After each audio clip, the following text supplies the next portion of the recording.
My girlfriend is pregnant, and I'm only 15 years old.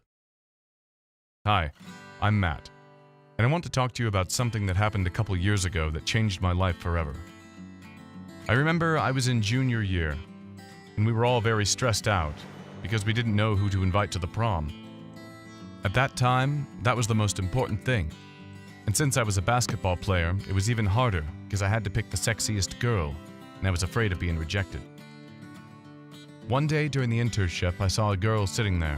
She looked gorgeous and seemed not to fit in, and I knew that she was the one for me. I ended up as the worst player that day, and I thought I would die of shame. That's what brought us together. That's how she noticed me.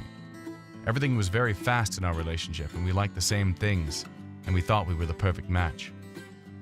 We kissed the first time that same afternoon, and 2 weeks later we were officially dating. I didn't know that much about sex, and I didn't really give any importance to contraceptives. This is why, more than once, we had unprotected sex. We did not believe that anything bad could happen to us, and we preferred not to think about the consequences. Of course, that was a terrible idea.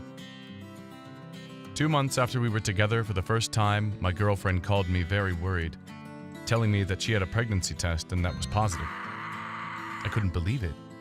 I didn't want to believe it.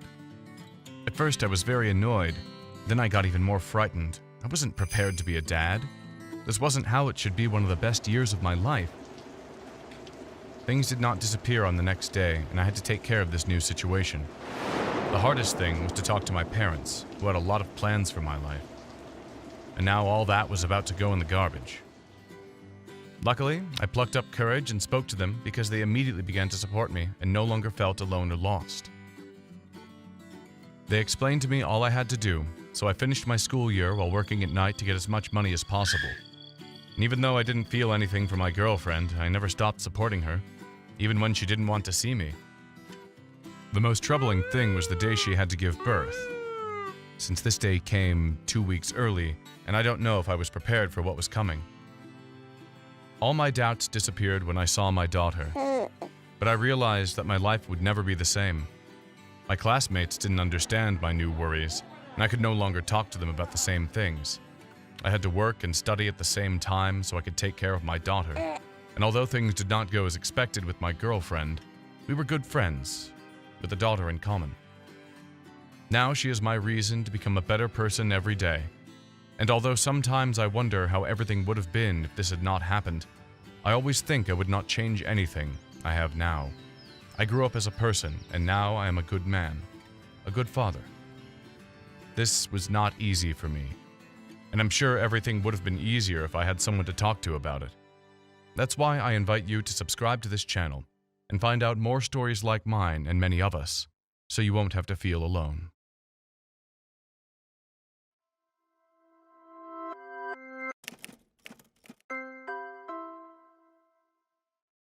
I think my teacher is in love with me. We guys always say that we want to go out with a teacher, but this is a lie. Although the subject always comes out in conversations, the truth is, it is a simple game of children. No one really believes that these things can happen, or at least that's what I believed until the new school year began. I've always been very good at math, and thanks to the classes of my favorite teacher, Mr. Carl, I have been able to learn many things that will help me in the future when I become an engineer. This is why my life gave a 180 turnaround when I heard that Professor Carl was leaving my school. I spent many days thinking about this new change, knowing that I would not like it at all. I began to imagine this new professor as a monster, a teacher with no vocation or knowledge that would ruin my dream of being the best engineer. I spent the whole summer thinking about the same thing. And when the classes started, I realized that I was completely wrong. Professor Carl's replacement was Miss Johnson, a newly graduated teacher but with a lot of knowledge and desire to teach. From the beginning, I knew that there was a connection between us, since I was always the first finishing the exercises, and when she asked a question, she stood looking at me waiting for my answer. Everything was quite formal. But after the first 2 months of classes, we were much closer. We shared books, talked about unproven theories, and even made more difficult exercises than those that corresponded in class. She used to explain a new method to me, and then give me some exercises to do at home, and after I made them, she would correct them. It was the best thing that could have happened to me, a young and beautiful teacher who really cared about me, and who treated me in a special way. Even once, when the class finished, she put her hand in my arm and stared at me in a way I wouldn't even know how to define, but I definitely felt hypnotized by her eyes. My mind was so confused. And when it was over, at the end of the school year, I made the decision to clarify things with her and see if her feelings were the same as mine. That week, I took care of doing the extra exercises with more care and ended earlier, which gave me the perfect excuse to stay after classes and talk to her. When we finally stayed alone, I approached her, gave her the exercises, and when I was about to tell her how I felt about her, a call came into her phone. On the screen appeared the photograph of a boy my age, very similar to me, but I could not read the name. While she talked on the phone, my heart was deflating. That meant I was not special at all. When she ended the call, I asked who she was speaking to, and she told me that it was with their dad. And seeing my face of confusion, told me that the photo was of her brother, who was now out of surgery and that everything had gone out apparently well, but they didn't know if the cancer had completely disappeared. She told me that, from one day she saw the similarities between us and could not help getting attached to me, since I reminded her of her brother before the illness.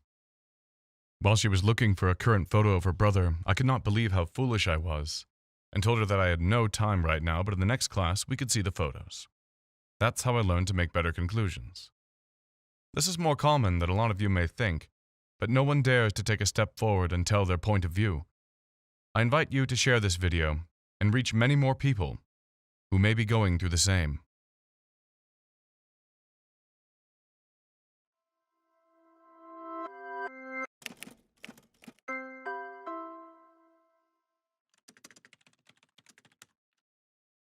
I made a mistake just to have a friend. Sometimes it is difficult to tell a story where you have made a mistake, especially if you have been warned many times in the past. Anyway, I've decided to be courageous and tell my experience to help other people who might be in the same situation. I am 14 years old, and it is very difficult to fit into a new school, especially when you are a girl. Everyone thinks they know who you are by just seeing your clothes or the things you have, or any superficial detail. This is why the first friendship is the most important, to get away from stereotypes and become a person of flesh and blood with their own opinions and tastes. That's how I met this guy, Jeff, who was at the same classes as me. At first, he seemed to be as shy as I was, but we quickly started talking about deeper issues and felt that the time in school was not enough. We exchanged phone numbers, and it made me very happy to know that I was finally starting to fit into this new place. One Sunday, after talking for hours and hours, he told me that he wanted a photo to show him what I was doing. It did not seem bad, even amused me, this new activity in our conversation. This is how I began to send photos in which I appeared washing my teeth, brushing hair, washing dishes, doing homework. Until one day, more exact, one night, he asked me to send him a picture of my night clothes. I didn't know if that could be good or bad, and although I was a little doubtful, I decided I didn't care and I sent the photo. He said that he loved my shorts, that I had very nice legs, and that probably I had a nice butt too. I felt at first flattered, but then I found very uncomfortable his attitude and changed the subject. The next day, almost at bedtime, he asked for another picture of my night clothes, but this time I had a very short dress and I did not want to. He got annoyed and told me he wouldn't talk to me anymore because I didn't want to play with him, and I was so scared. He was my first friend in this new school and I didn't want to lose him. The next day, almost at bedtime, he asked for another picture of my night clothes, but this time I had a very short dress and I did not want to. He got annoyed and told me he wouldn't talk to me anymore because I didn't want to play with him, and I was so scared.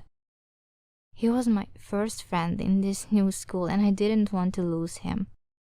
So I sent him that photo, and after those, many more photos, some even without any clothes. Suddenly, I wasn't feeling well talking to him. I felt like I was doing something wrong. And the worst of it was when my mom caught me taking one of those pictures with no clothes on. I thought I'd die of shame. But unlike what I thought, she didn't yell at me, just asked me what was going on, and crying, I told her everything. It was very difficult, but I took courage and told her that a guy was forcing me to send him photos, and that I agreed, but that I didn't want to do it anymore, and that if it happened again, I would have to tell her immediately. Thank you so much Mom, for everything. Just like I was, I'm sure there are a lot of people in my own situation who want to tell their story. I invite you to leave your story in the comments so others can also feel understood.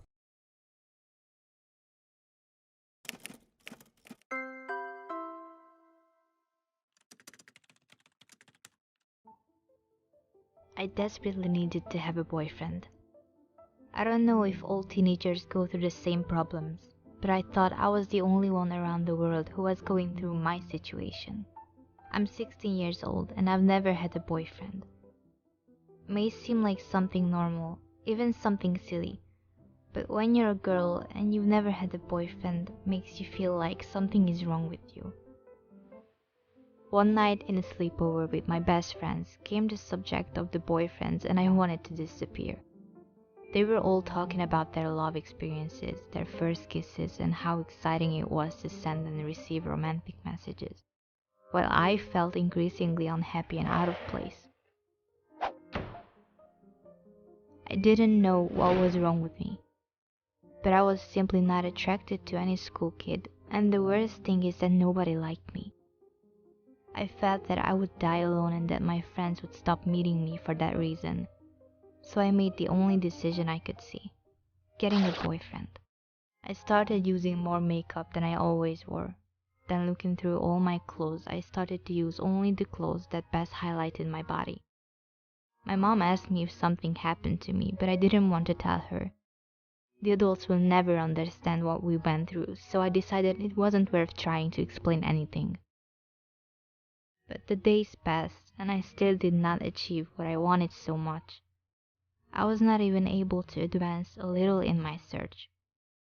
As I was trying to be perfect for the kids more and more, I became friends with Jessica, a girl who sees advanced literature with me. She did notice my changes, and every day she told me how good I looked, but that she missed the old me. I felt a strange emotion every time I spoke to her, and without realizing, I began to dress as before, without exaggerating at all, trying to please more that girl who had noticed the changes in me. We started going out more often, doing work together, occasionally going to the movies, or to the park, or just staying late at home to talk nonsense. One day I found myself thinking about Jessica and smiling like a fool, and suddenly I lost my smile. Fear surrounded me and I thought I would cry. I was falling in love with my friend. I was very afraid to lose her because of these stupid feelings, and I didn't know what to do. The days went by, and I got sadder. Jessica realized, and one day when the classes ended, she asked what was wrong with me. I explained in tears my feelings, and I looked to the floor waiting for her to run. But on the contrary, she hugged me and said very short, I feel the same. And I knew that everything would be fine. Since then, I have stopped trying to be someone I am not because I realized that the most important thing is to be honest with myself. The hardest part of everything was the loneliness. So I think the best thing from now on will be looking for company in people who have been through the same or might need some advice. I invite you to leave in the comments that story you want to share with everyone.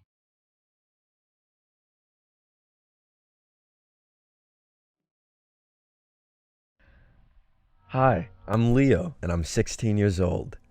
I live in a small town with my parents, and I'm the only child, which is why my parents have always been too protective of me. Like most kids, I'm a very disciplined child, and like everybody, I have my fair share of secrets too. Now, I will tell you about a little secret of mine which might have been the most dreadful act I have ever committed. It is a very well kept secret until now. Finally, it is time to lift the curtain. It was an incident that took place about 2 years ago when I was 14 years old. I was a young boy who was not worried much about living my life to the fullest. I still vividly remember that day. It was October 10th, a day that left a mark on me forever. I learned something that day which I will never forget until my last breath. And I'm sharing this story in the hope that you will learn from it and not make the same mistake that I made when I was faced with such a situation. My mom accidentally tore her $10 bill, and so she decided to take a pair of scissors and adhesives to mend that $10 bill. She placed the scissors and the adhesives on the table and went to the kitchen to do some housework and forgot about the money that she planned to fix. The bill was sitting right in front of me. I stared at that money for a while and saw that my mom was still doing her housework.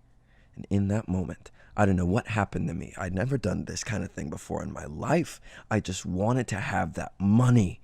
So I picked up the money and went to the market because I desperately wanted the new issue of my favorite comic, which happened to be released that very day. I went to different bookstores to search for that comic but was not able to find it. Finally, after searching for a while, I found a store having the latest issue of that comic. So I went to that bookstore, I looked for a while, and finally found the comic. I picked up the comic and went to the checkout counter. As I gave the $10, I thought about that mistake that I had just made, and in that very second I was filled with nothing but feelings of guilt and regret. As I was about to leave the store, I saw my father, who was there to buy a newspaper. He was standing behind me in the checkout counter, and he gave the cashier a $20 bill. The cashier gave him $10 back. Coincidentally, it was the same $10 bill that I had just given to the cashier. I still remember hearing my heart beat at that moment. My dad asked me what I was doing there. I told him I came to buy a book, and he didn't ask any other questions. We both walked back home together. On our way home, my dad realized that the $10 bill that the cashier gave him was torn. So when we got back home, my dad saw the scissors and the glue that my mom had left on the table. He started to fix that $10 bill, and while doing this, his phone rang, which was in the next room. And he went there to pick up the phone and forgot all about the $10 bill that he had left on the table. After a while, my mom came back to the drawing room and saw the torn $10 bill on the table right where she left it. She picked up that $10 bill and started to fix it with the glue. My parents never found out about what I did that day. I was shocked to my senses. I still regret making that decision and was so thankful, but the thought never left my mind. And that very day, I learned a very valuable lesson, that whatever you do in this world comes back to you. What goes around comes around. Everything is interconnected. If you do a bad deed, it comes back to you in such a way that you least expect. And in case you get caught stealing, your credibility comes into question, and it stains you for life, and you're never able to recover the trust and respect ever again. There's no place for an immoral person in society, so we must keep our hands and our minds clean and avoid stealing things that do not belong to us. Just as bad deeds come back to us, so do the good deeds. So we must avoid such vices and spend only what is ours. I also learned that guilt is a lot to bear. And if a person starts doing these types of things at a very young age, they'll do even worse things in the future and destroy their whole life. It might look really small at this time, but as we know, single drops of water creates the whole sea. Same goes for bad deeds. Doing small bad deeds can cause problems for the person in the future. Please like and share this video, and let me know in the comment section if you think I should tell my parents or if you think I should have told them earlier. And don't forget to subscribe and hit the bell icon. Hi, I'm Jane. For so many reasons, people actually believe that I was born with a silver spoon. In reality, I think they were wrong. As a matter of fact, mine could exactly be described as a golden spoon. The truth is that I had virtually everything a young child could ever dream of. From top notch clothes to toys, the list was endless. Yes, there weren't few. I had them in abundance. However, even with all these at my beck and call, my actions still depicted one that had nothing. On several occasions, when Mom took me and two of my siblings to the store for shopping, I'd eagerly wait for a perfect opportunity to slip anything my hands could possibly get a hold on inside my pocket, or bag, as the case may be. Well, it was easier for me to do this without being caught, due to the fact that I was always waiting for a perfect distraction before I strike. Yeah, I was very smart. So I thought. Unfortunately, Mom never knew that those moments she kept inquiring and asking tons of questions about the products she wanted buying in the store were perfect moments, opportunities I used to execute my plan. I didn't see any big deal with what I did, since the things I picked weren't costly, just snacks, toys, and other little stuffs. As a matter of fact, I thought I was absolutely normal for kids my age to do things like this, as long as they aren't caught. Over time, I didn't just stop with picking things from the store. I sometimes went as far as stealing from the offering box in the church. One day, while my parents and siblings were watching TV in the parlor, I sneaked into my dad's room and took a few dollars out of his drawer. Just when I was about sneaking out, I heard a voice. Jane, what do you think you're doing?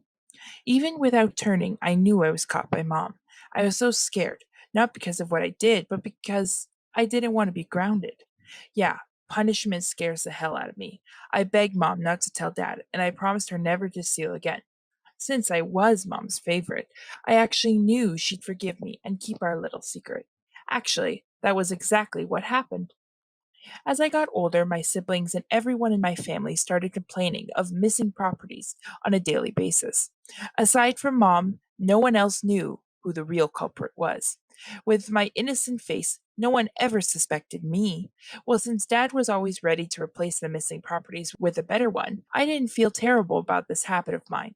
One day in high school, during the break period, when other students went to get their snacks, I carefully opened my seatmate's bag, and before I could remove the new toy I saw her with earlier on, I heard her shout from behind me. I knew it.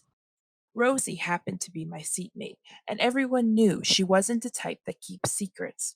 That's why they nicknamed her Basket Mouth. Just like a basket, Rosie never kept anything to herself. I began to sweat profusely. The mere sight of her made me realize I was already in a serious trouble. Rosie, on the other hand, didn't care much about my sad face and tears that were rolling across my beautiful chubby cheeks. She wasn't ready for my self pity antics. Now, with a loud voice, she inquired, You rich, beautiful thief, what were you doing in my bag? Before I could come up with a convincible lie, Rosie was already heading to the principal's office. Nothing I said made any sense to her. At this point, I could picture myself being expelled from school. The worst of it all is that I'd be regarded as the rich, beautiful thief by everyone who knew me. Out of desperation, I knelt down and said, Rosie, I'll do anything you ask me to do from now on, as long as you don't tell the principal about this. I don't know where that idea came from, but, well, it worked. Rosie, who was moving at a very fast pace, stopped immediately. I said that. She turned, smirked, and added, Not like you've got any other choice. Deep within me, I heaved a sigh of relief. Throughout the day, Rosie didn't say anything to me, and personally, that singular experience has already changed my entire life. What I never knew was that I only got myself into deeper trouble.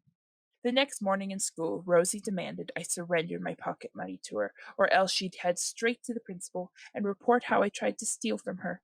Her facial expression alone showed that she meant everything she said. Well, I had no choice. My reputation meant more than a mere pocket money. I gave her the money and spent the rest of the day fighting back hunger. From asking for pocket money, Rosie started demanding I copy her notes as well as do her assignments, or else stand a chance of getting our secret exposed. Just like she said that day, I had no choice. I knew what I was passing through in Rosie's hands wasn't right, but then I was paying for my sins. All along, I was ignorant of the fact that Rosie, just like she had always been, had told her friends about the incident. It took a matter of time. One of the students teased me with it. You rich, beautiful thief. Leave my seat before my books disappear. Everyone in the classroom laughed so hard. I've never felt so embarrassed all my life. I ran out of the classroom and cried my eyes out. I didn't realize that the principal was standing quite close to me, waiting for me to let go of whatsoever was bothering me. Yes, my principal is one of those persons that believe that crying isn't a form of weakness, but strength. I'm sure she heard that I wasn't sobbing anymore, that she said, Jane, you can tell me about it. I'm here for you. Those assuring words were enough reasons for me to let the cat out of the bag. I didn't just tell her about trying to steal from Rosie. I told her about my entire childhood mistakes, too. Although she tried hard to keep a fairly normal face, but I knew she was so disappointed. After what seemed like a lifetime confession, she could only mutter, I'm proud of you. You allowed your mistakes to shape you into a better person. She went further to explain why trying to conceal my offense was wrong. Later in the day, she came to my classroom and spoke on why we couldn't capitalize on another person's mistakes. She told Rosie that what she did was a crime just like mine. We got to learn about blackmail and its resilient effects. My mistake was not just a lesson for me, it was also a big lesson to others as well. That was the beginning of a more normal life for me. Like and share this video, and also let me know in the comment section what you think about my mom, if her actions encourage my negative lifestyle. Also, I would like to hear your own story. If you have experienced something like this, let's hear your story in the comment section. And don't forget to subscribe. Hey guys, I am Mark, and my dad makes a living by lying. Yes, that is exactly what you heard. Now let me tell you guys a story. A story about how everything in my life changed. I was born into a very rich family. My mom had her own business, but my dad was just a clerk. Everything was perfect for me. I was living my life to the fullest and enjoying every single moment. My dad and my mom had a loving marriage, so they both were happy in the start. But now things started to take a different turn, and they started to get into fights a lot of times. I mean, sometimes even for useless reasons that weren't necessary. The fights started to escalate with the passage of time. My mom and dad never involved me in their fights, and one day, when I came back from school, I saw my dad sitting on the table. He was looking so shocked and sad, but I couldn't find my mom in the house, and my dad asked me to come sit with him. I sat on the table with him, and he told me that my mom had just filed for divorce.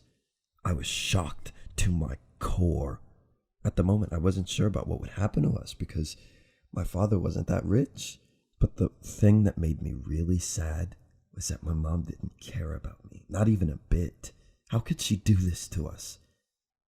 A week later, my dad was let go from his job. It was a really rough time for us. I had no idea about what would happen to us, but things started to take a really different turn. My dad totally changed himself from start to end. It was like he wasn't even the same person he was before. He got a new job, but it was too different from any other job, and it seemed really unusual. The work hours and the pay was way too much, and our house was totally changed.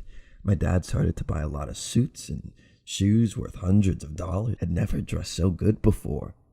Now let me tell you guys what was really happening. My dad ran a dating website. He was a plus for women. People used to pay him for going on pretend dates with them, and the amount that they used to pay was handsome.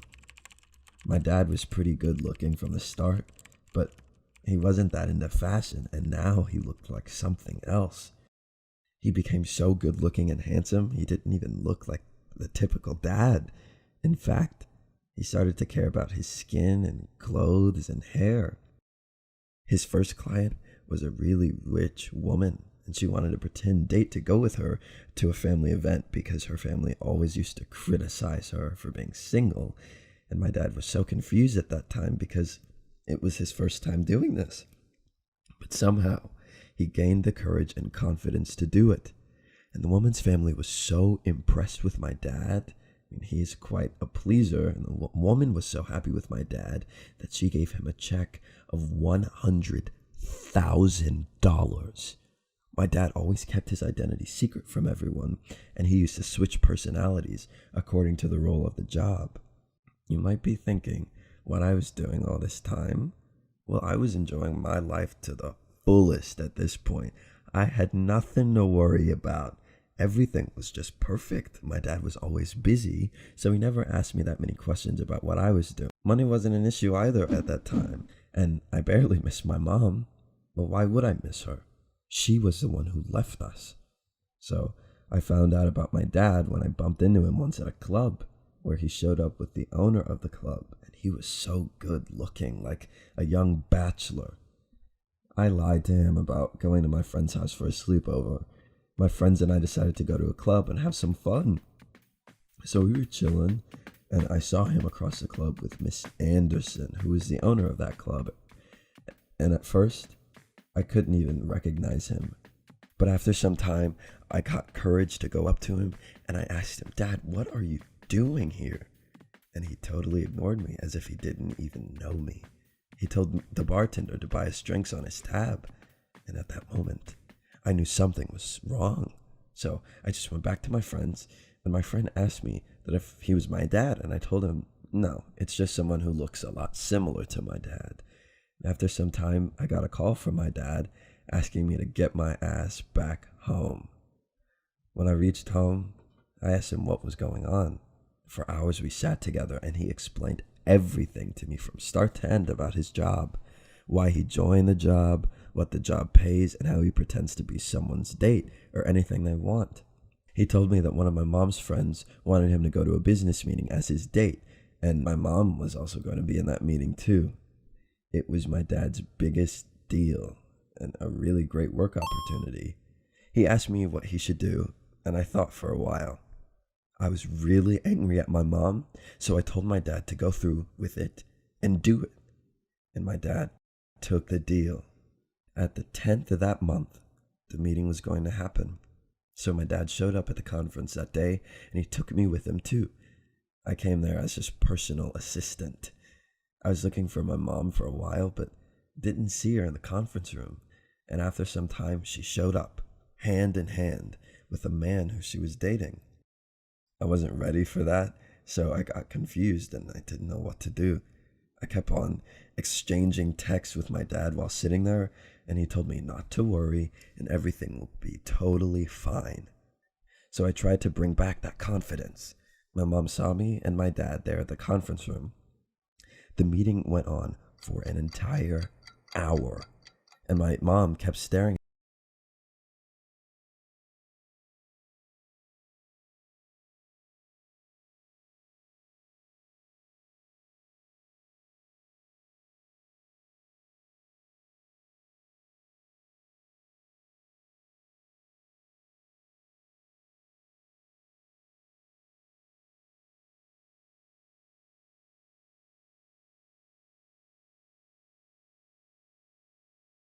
And in a very shocked manner, she asked, "Mark, is that you?"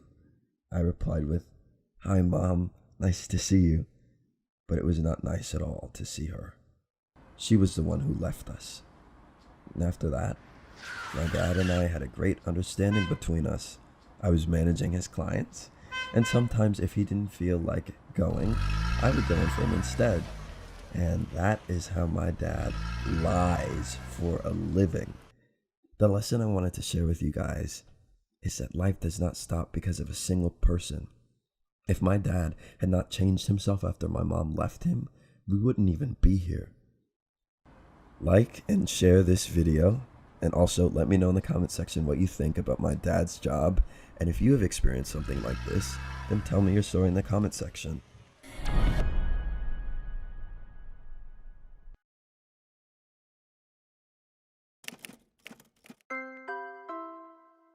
The taxi driver who loved me.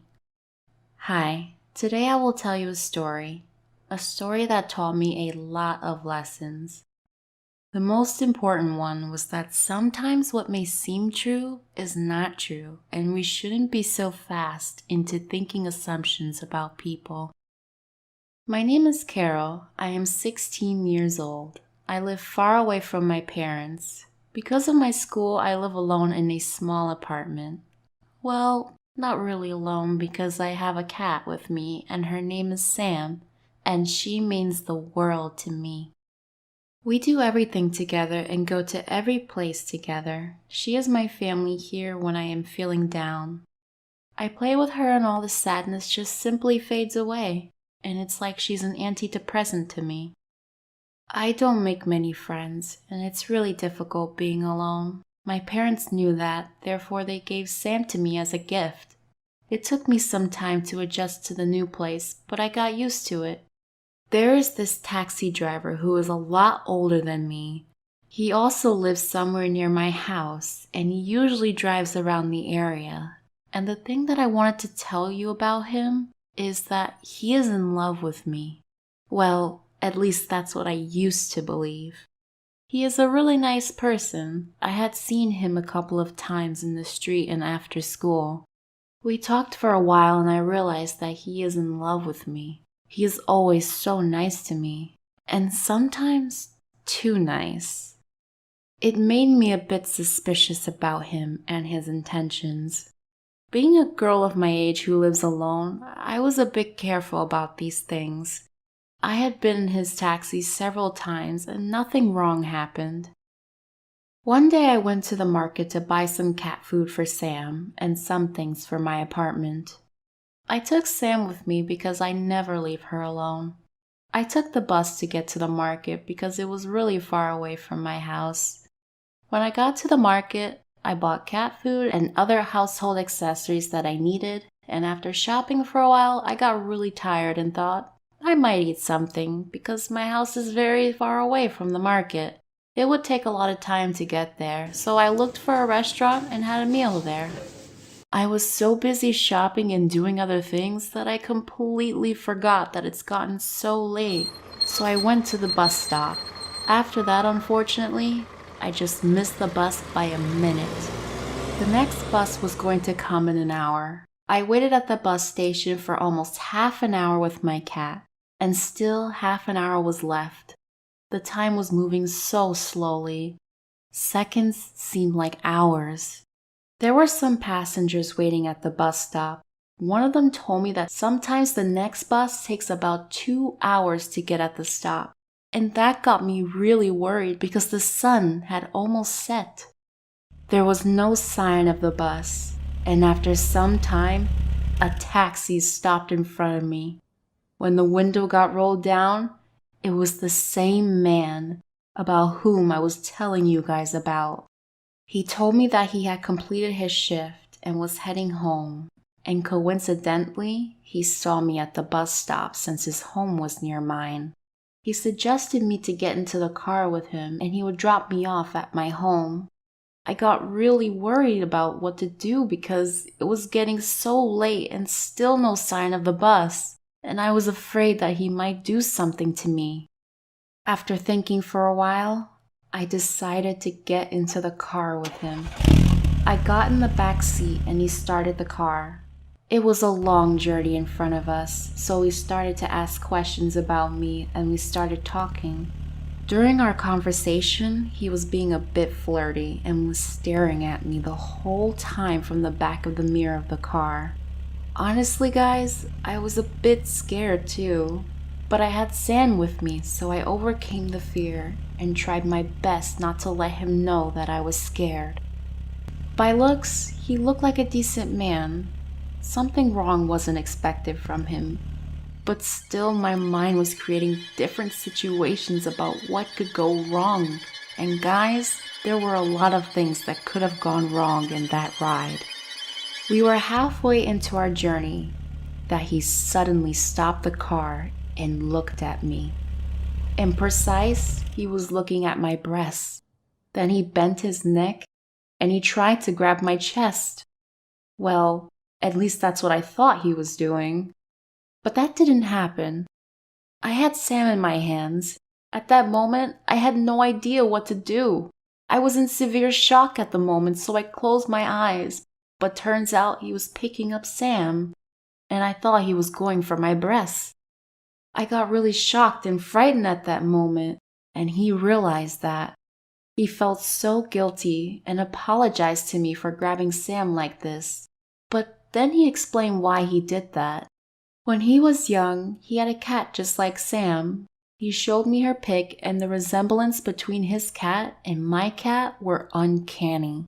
He told me that he loved her so much and told me all the stories about his cat and all the adventures him and his cat had. I asked him where his cat was now and what happened to his cat. This question brought a huge deal of sorrow on his face, which gave me the answer to my question. Then he told me that once he was going someplace and he had a really big accident. The cat was with him in the accident, and unfortunately, the cat couldn't make it out alive from the accident.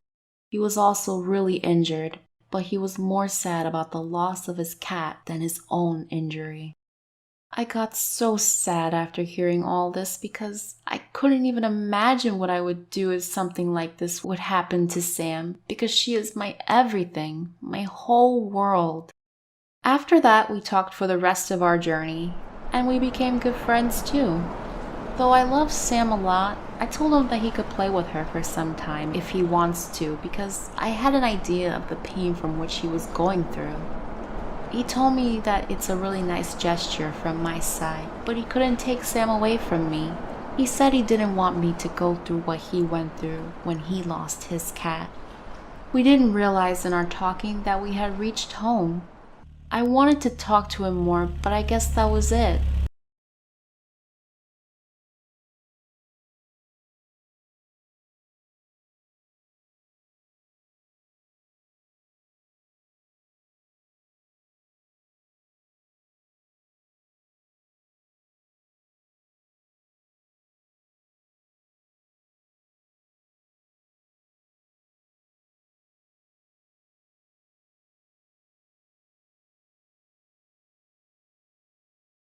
Moment, I reflected upon how wrong I was and was really feeling ashamed for thinking this wrong about such a nice person. I wanted to tell him all this and what I thought about him and how wrong I was. I really wanted to apologize to him many times, but never got the courage to do so. We humans are really fast in judging people. We all are.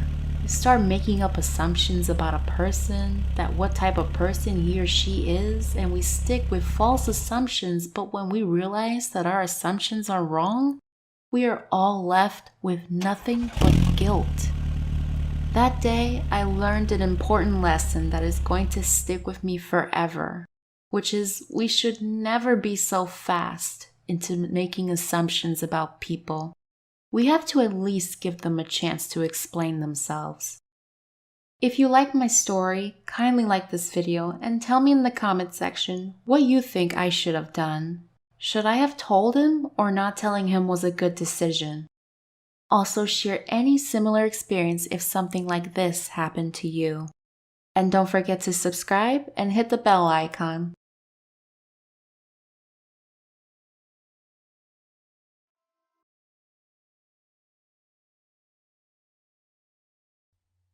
My Mom and I. Please, real story animated. Make my story animated. Hi, I'm Tiffany, and I'm almost 17, and I'm fun to be with, like adventures, and in my melancholic nature, I love taking risks. But I don't tolerate it when I'm underrated or intimidated. I love my parents, honestly. The open secret remains that their incompatibility is nothing good to write home about.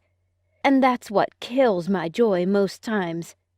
Dad has always complained about Mom's infidelity in their marriage. The last straw that broke the camel's back was on one fateful day I was right in my room while I believed that Mom had already gone to bed. And for all we know, Dad was gone for a business trip in Australia. and we expected his arrival in 2 days' time. Suddenly, I began to hear a manly voice in Mom's room. Could Dad have come back by this time? Oh no! I called Dad's line, and his autoresponder responded that he was in a meeting. That means Dad isn't in town. Then who is this man that I'm hearing his voice in Mom's room? Then, in my suspense mood, I drew nearer to Mom's door to hear this voice better, and lo, it was the black bug guy I normally see Mom drop off whenever she came to pick me up from school. Oh, really? I guess she decided to bring this big guy, Mr. Frank, home tonight, because the dad isn't at home. I can hear the romantic voices and actions, unlike Dad, who isn't perfectly romantic. I started peeping through the door handle. I could not believe my eyes. As cool as the evening was, Mom's body was so inviting to Mr. Frank that he couldn't hold his emotions anymore. And then he made a move towards her. Suddenly, they were already floating on the cloud, gazing into each other's eyes. Frank gently pulls her so close to his daring heart, hoping they do not part ways even for a second. As Mom wrapped in his arms, imagining them taking a journey into time together, breathing passionate words of love into his ears. Like a bolt from the blues, his fingertips stroke softly throughout her hair with such divine affection and care. Frank's body, creating heat of passion, building within, emitting vibes that erupt deep down her gentle soul, and wrap her in his arms, imagining eternity. As he felt the smoothness of her skin, his mind fantasized as their bodies interlocked in the sea of emotions, creating much energy and passion, heating up deep down their souls. The response was too real for Mom to believe this is happening to him. I can see that from Mom's body language.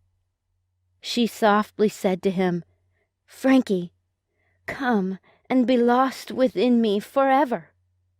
I feel myself being a part of you from the onset. That I dragged you into the car has been all about Frank inside my mind, and the seconds fleets into minutes, minutes ticking into hours, and the hours clicking into eternity. It's just a fantasy with such a wonderful design as we both float downstream to where we could be." He kissed her so passionately, holding out dreams of daring chances as I feel like flying on angel's wings with you. Frank whispered to her succulent ears, just as the cool morning breeze gathers where shadows will be at sunrise.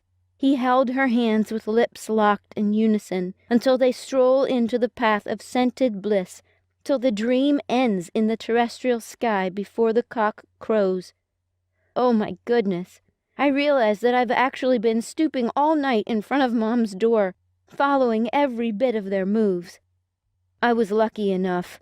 It was a Saturday morning, and I dozed back to my room because my sleep was actually deprived of me by the 2 lovebirds. With the look of things, Mom seems to feel very much safe and cared for with Mr. Frank. Then I began to understand what the bone of contention may be in my parents' soured relationship. Mom really needed a man to care for her and treat her like a queen she is, and not business conference today, business meeting tomorrow. That fateful Saturday morning, I was woken up by the shouts and voices of grievances and anger. And I heard my dad's voice very clear, roaring like a lion, just as usual whenever he is scolding at Mom. I was getting confused more this time. Did I mistake Dad for Mr. Frank? Just as usual, I crept out of my room. This time, Mom's room was not locked. It was wide open. No, it can't be. I have never seen Mom and Dad in such atmosphere of emotions and bond before.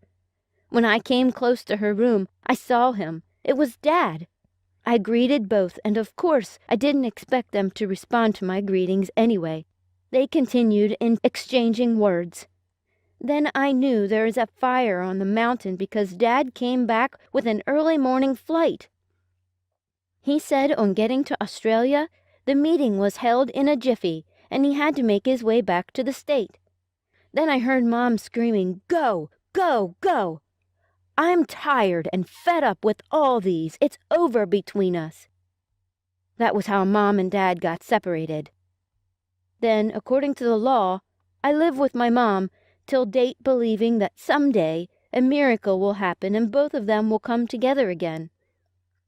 However, I love my parents. I just needed more. More care, more attention, more love, and more togetherness. Sincerely, when I see other kids together with their parents go on vacations, shopping, sports, and all that, I feel jealous. During my 16th birthday, I wished I could get all I wanted in my parents. The atmosphere was smiling at me as I blow out the candlesticks, standing in front of a gigantic cake with my both parents standing beside me. One on the left and one on the right, and then they both handed over something wrapped in a gift bag. What could it be? I thought aloud. Wow, it's a phone! I mean, 2 different lovely phones. What a birthday! Then the music was rolled, and I danced and danced in my Cinderella pink gown. Unfortunately, it was a dream. How I wish this is not a mere dream, but a reality. But I believe in dreams becoming reality. I believe it will come to pass one day. Oh yes, it is my birthday. How I wish it would be celebrated in a grand style. It is funny because when I turned 16, my mom promised to buy me a phone. I kept reminding her about that until one day a strange event that I couldn't understand.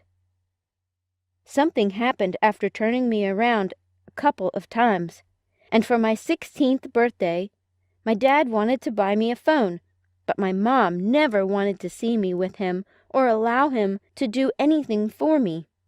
Note that my mom is this type of independent woman. She insisted that she wants to buy it for me, and I was happy because finally I'm going to have my own phone. On my birthday, Mom did not throw any party around for me. All I got was an early morning pat on my back and whispering, "Happy birthday, my little angel. I promise I'm going to get your phone today." Wow! That sounds interesting, and trust me, I kept reminding her that day. "Mom, my phone!" On that day, I waited till evening. The waiting was too long. My mom keeps saying a bit later, but suddenly she asked me to dress up, of which I did, although she was acting as someone who was waiting for somebody until finally she got the call from a colleague which she was waiting for, and we head to shopping. I enjoy driving with Mom, so we went in her car. We passed the store where we should stop and buy the phone. "Mom, that's the shop," I said in excitement. Rather, she apologized that she needed to visit her colleague at the castle. As a child, there are things I don't debate with Mom. We arrive at the colleague's house, and it was a big house. I loved it. He had 3 cars and 2 dogs. Mom knows that I like dogs, so she said to me, "Tiffany, you play with the dogs, and I will get back pretty quick." "Yes, Mom," I responded. I started playing with Japs and Jade.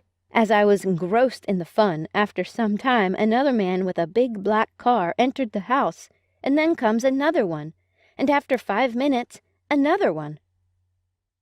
I was wondering what is going on. My mom came to meet this colleague, and here are 3 more visitors in there, and I'm not seeing my mom coming out. So I decided to go inside, and upon approach, no one was in the living room. It was silence except the weird noise coming from far away, and it sounded like someone is clapping. One door was opened in one of the rooms, but all of the rooms were dark or less lighted, and I came closer and called Mom. No one answered, and then I came even closer, and the clapping sound started increasing. Clap, clap, clap, and sometimes even faster, clap, clap, clap. And then I heard someone saying, yeah, and again, clap, clap, clap.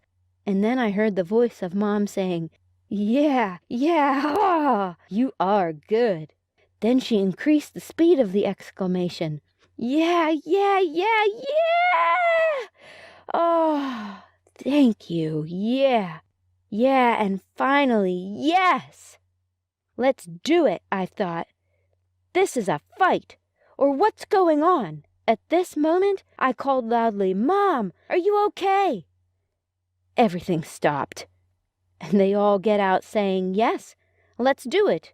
Congratulations. But then I asked Mom, what was that clapping noise? And all that she said was, I pitched them an idea for a startup business, and yes, they agreed to fund the project. But then one thing that got me thinking was the physical appearance of the three men.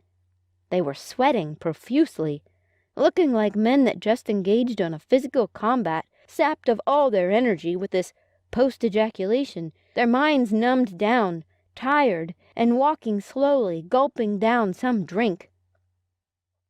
Immediately we went to the store, but while we were going, I asked her what were those weird noises, and she said it was nothing serious. They were all excited. And yes, I know she was excited because when she got out from that room, she was a bit reddish in her face somehow, and her voice was cracky, because she really shouted so much. My mom also told me not to discuss what happened with anyone for any reason. I knew she was warning me about this because of my dad. He calls me every 2 days to know what's happening around Mom, and she also told me that this need to be kept secret forever.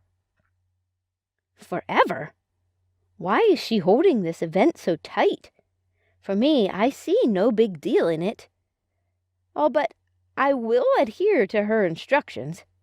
With my sense of curiosity, I also asked her, why are all her colleagues men?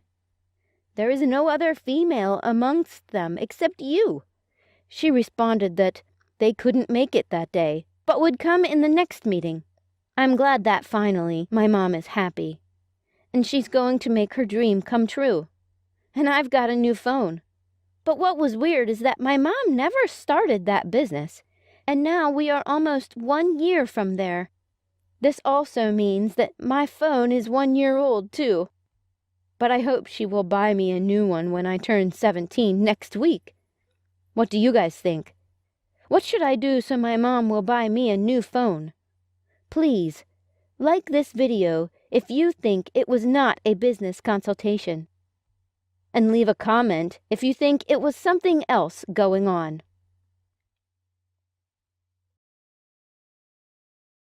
Hi, I am Ria.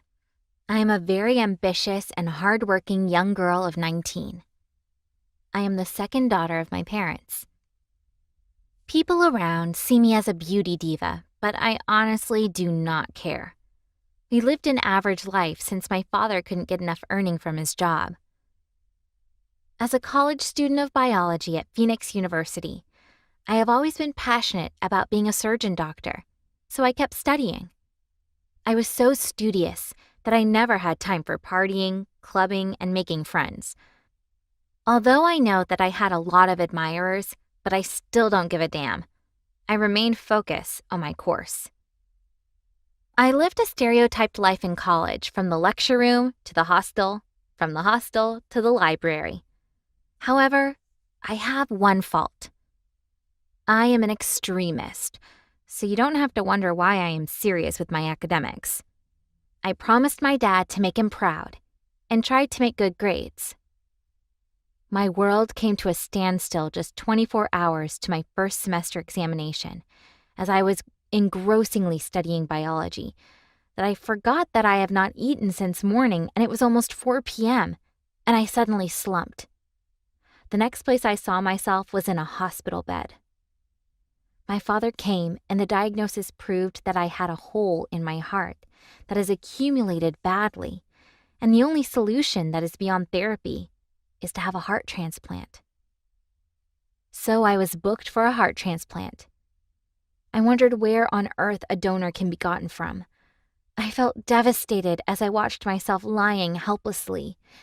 Indeed, life dishes up so many: injury, illness, tragedies, abandonment. Though we may share replica experiences, yet every hurt differs. And no matter how many times our loved ones say, "We understand," they don't. You may even get pissed off at their words. It was not easy for me to bear this pain as I was viciously knocked down by life. I was psychologically tripping and falling. I felt the impulse to rise and start moving. Oh, hell no. It's not possible. I was so weak. Agony descended on me. What shall become of my dreams? Nobody could cheer me up because I was living a friendless life. So my only succor is my family, my father and mother, and the doctors and nurses who kept speaking life into me. My parents started sourcing for funds to save my life. A lot of thoughts were already running through my brains. Where on earth will my dad get such amount of money? What will happen to me after now? It was quite challenging, but my dad determined to see that his only child lived. After 48 hours, the doctor told us that the only solution to the challenge is to keep checking if there would be instant accident cases that claim lives. In such cases, with the permission of the government, victims can be operated and the organs sold. Coincidentally, there was news of an accident that claimed 7 lives that same day. And from one of the victims, they got a heart for the transplant. It took hours to carry out the surgery, but at last it was successful. Everyone was happy as I gradually recovered with added beauty. But I started feeling different within myself. I lost interest for education. I hardly attend lectures, talk more of reading. People said I became rude and inhuman. And then my dress code automatically changed. I started disliking decent and corporate wears and preferred sexy and nude clothing. I started liking dancing. I got myself trained to be a strip dancer. Wherever there is a club, that's where you find me, no matter the time. Luckily enough, I got a job at a strip nightclub in town. I enjoyed my new job and entertained my customers well such that I was second to none in strip dancing. I was having a good time with the job and even started mingling with the manager. We became close and had fun severally. I got attracted to the manager the very first day I came to apply for the job, and the manager responded positively. On the night of Boîte de la Boîte, I rolled badly that my moves and rolls attracted Mr. Black, the manager of the strip club. I never knew he was crushing on me. For the very first times I was dancing, my fist lost control and I almost fell off the strip with my head bowed to the earth, and I suddenly felt a hand that gripped me. On lifting my head, behold, it was Mr. Black. He whispered to me, "I love you. You remind me of someone special." He carried me down from the stage as I walked into my room panting like a dog that lost a fight. Then I asked who it was I reminded him of. He told me that it was his love that works here in the strip club that died some months ago, and he feels the same thing for me. Even right now, it's as if he is seeing her. I got scared the more. "What was the date of the accident?" I inquired. 7th of February, 2006, he responded.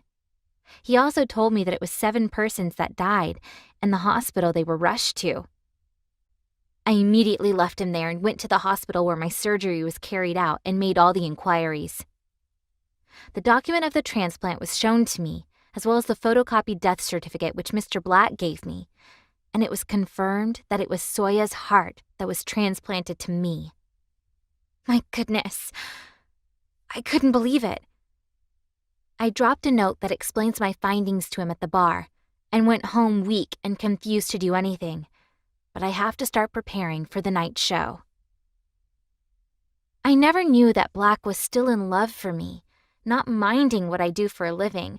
How I strip myself at nightclub was not his concern. While in my cubicle, my white towel tied around my waist after having a cool shower, as I was applying my body cream, I heard the sounding of someone opening my door. I felt it was my roommate, but it was not her. It was a tall, heavily built, and the cute guy standing with his legs crossed in front of my door. It was Mr. Black. I was dumbfounded. He calmly closed the door and made his way towards me. I was becoming nervous, and trust me, I have never been this nervous before a man since I became wild doing my strip dance business. However, I decided to overcome this nervousness as I stood up. He held me on my slippery arms. There was this feeling that moved within my arteries and veins that got me shaking. "This is not me!" Immediately, he whispered into my ears, "You cannot run away from me. Even if you run, you cannot hide. If you hide, there's only one place you can hide, and that is in here," pointing to his heart. As his passionate eyes were already gazing into my eyes, I wondered where this is heading. As I turned round and slowly bending my head just to avoid his charming looks, he raised my head gently, lifting my jaw. As I gazed into his eyes this second time, I became more tensed.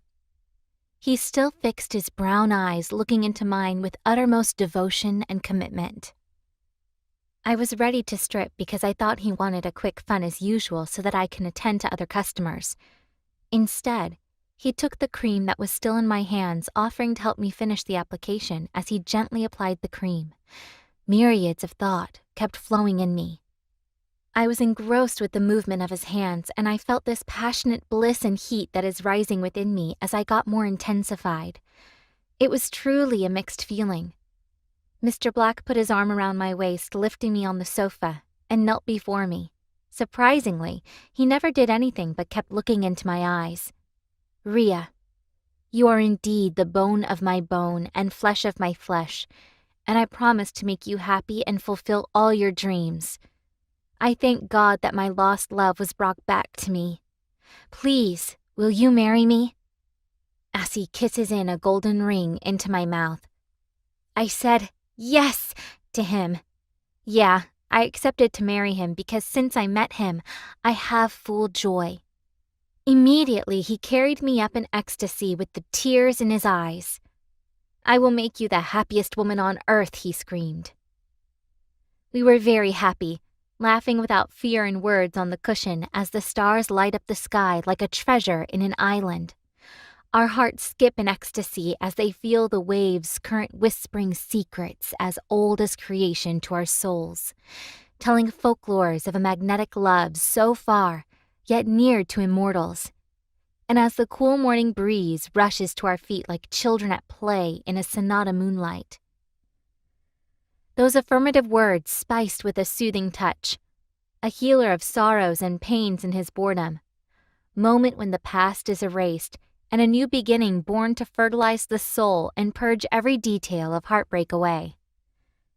As we lay on the floor of the dunes, I heard the splashing of the waters creating ripples as the birds sing lullaby songs to celebrate a new beginning, a moment carved so deep into the sands of time, a moment that defines who we are, and moment that sticks forever, never-ending episodes that only the morning dews could melt away into forever. I have come to love a heart as soft as yours, Rhea, my love. This is reality and dream come true. It serenades both body and soul. Black said to me as my strip dance job ended that night with Black by my side. I am Dia, and I'm 17. I am very bright, but there are indelible marks that seem to be stigma to which I've tried to deal with. It has not been easy, but I tried my best to push through. When I was 12, I had an accident with a boiling water when my mother was cooking in the kitchen. I sustained injury on my right arm. My skin peeled as a result of the incident. It looked ugly, and I never like. Yeah, it was because of this reason that I covered it all the time at school. It was my decision not to disclose it with my friends' friends, and I maintained. There was this guy in my school. We do homework together, and when we play games, we make the team. He is a funny guy, fair and tall. On our last day at school, before vacation, a group of us agreed to go swim, and we chose a popular swimming pool not too far from our school. We were all excited, and off we went, but before our arrival, I was a bit moody, having remembered my scar since it must be uncovered and seen by everyone. On arrival, everyone jumped into the pool, but I was hiding myself to avoid what I knew. Finally, I joined my friends, and while I was swimming, I was searching for my friend Tim. But to my amazement, Tim was nowhere to be found. I kept swimming and searching until finally I saw him sitting at a corner, still putting on his navy blue jeans and white canvas. I took a pillow, covered my scar, and came out of the pool. Went straight to him and asked, "Why don't you swim with us? Especially me?" He answered and said he does not really like. After the swimming experience, we went home together. But while in the bus, I asked him why he didn't join us to swim because I felt there must be a reason for his unbalanced excuse. He then opened up to me and said he has a scar on his leg. That's his reason for not swimming since he always avoids exposing it. At this point, I told him about my scar too, which was similar to his own. The difference is that mine is on my hand, while his own is on the leg, and he was surprised. While we were having our chat in the bus, a lady sitting close heard a little about our conversation. She gave me a sign with one eye, which means, "You guys are intimate friends. Right on." I caught the sign and responded in a lady's way too, and Tim was not even aware of that. When it was time for me to alight from the bus, I pretended I never knew we were close because I raised a funny joke which got I and Tim laughing out loud. When Tim realized the bus had passed where I should stop, he called my attention, but I told him not to worry. At this juncture, Tim surprised me by alighting a bus stop before his bus stop. I alighted with him together. We were now between his bus stop and mine. He said he will walk me down to mine, and as we were moving, we were gisting. After a long walk, we were close to my bus stop. Then he looked into my eyes and said to me, "Take care of yourself." I said to him, "I want to walk you down too." And he laughed and said I should not worry, but I insisted. When we were walking down to his way, he said he has never been this happy in all his life. He started telling me a story of how a girl laughed him to scorn. He said it started when I was 5. I was good at climbing, be it tree, stick, chair, and anything climbable. Both of us laughed as we were still walking. On that fateful Sunday morning, my dad was still in his room, and my mother was in the bathroom pasting. I was doing my climbing from one chair to another in the sitting room. It was time for breakfast, and my mother was preparing the table. Suddenly, I threw up my brown teddy bear. In my attempt to catch it, I hit my body on the dining table. The collision was so hard that the hot water for coffee turned and every drop of it poured on my leg as I was at the top of my voice. My mouth was already bleeding by the time Mum arrived because I also hit my face on the table. I was immediately raised and taken to the hospital. As a little boy of 5, my skin was so soft that it did not take a couple of minutes for my skin to start peeling. The doctor said nurses that attended to me did their best. Later on, I started recovering, but by the time I was out of pain, my skin was already looking scary and messy. I remember my dad always cautioned me about climbing. Then my father took me out for shopping. And as we were shopping, a woman with her daughter of about 10 or 11 years were also shopping. I was putting on half pant with wine red polo. As we were shopping, the girl that came shopping with her mom saw me, looked at me, and as I looked at her too, smiling, suddenly she looked down and saw the scar on my leg and gave me a shocking sign. Next, she came a bit closer, and after looking at my leg, bursted in laughter. I couldn't hold it, but I felt so cold. As I talk, her picture and all she did are fresh in my memory. I couldn't but held Tim on his right hand and said to him, "It's okay. It's all in the past. Thank God the hot water didn't come close to your handsome face." Tim smiled at me in such a manner as one that wants to say something emotional. By the time I looked up, we were close to Tim's bus stop. He said he must walk me down to my bus stop, and it was fun walking to and fro that day because we were not going to see till school resumes, and it was a long vacation. Something dramatic happened, and I was speechless as Tim was telling me his story. I recalled an encounter I had at a shopping mall with a boy. I still can remember that I laughed at a boy after taking a close look at the scar on his leg. I couldn't help but to tell Tim that I had a confession to make. He was amazed at such word and could be the confession. He said I should speak up. I told him to look at me and he did. I said to him, "I'm that girl you had the encounter with at the mall." He looked at me with utmost amazement. He looked at me, and I couldn't hold it.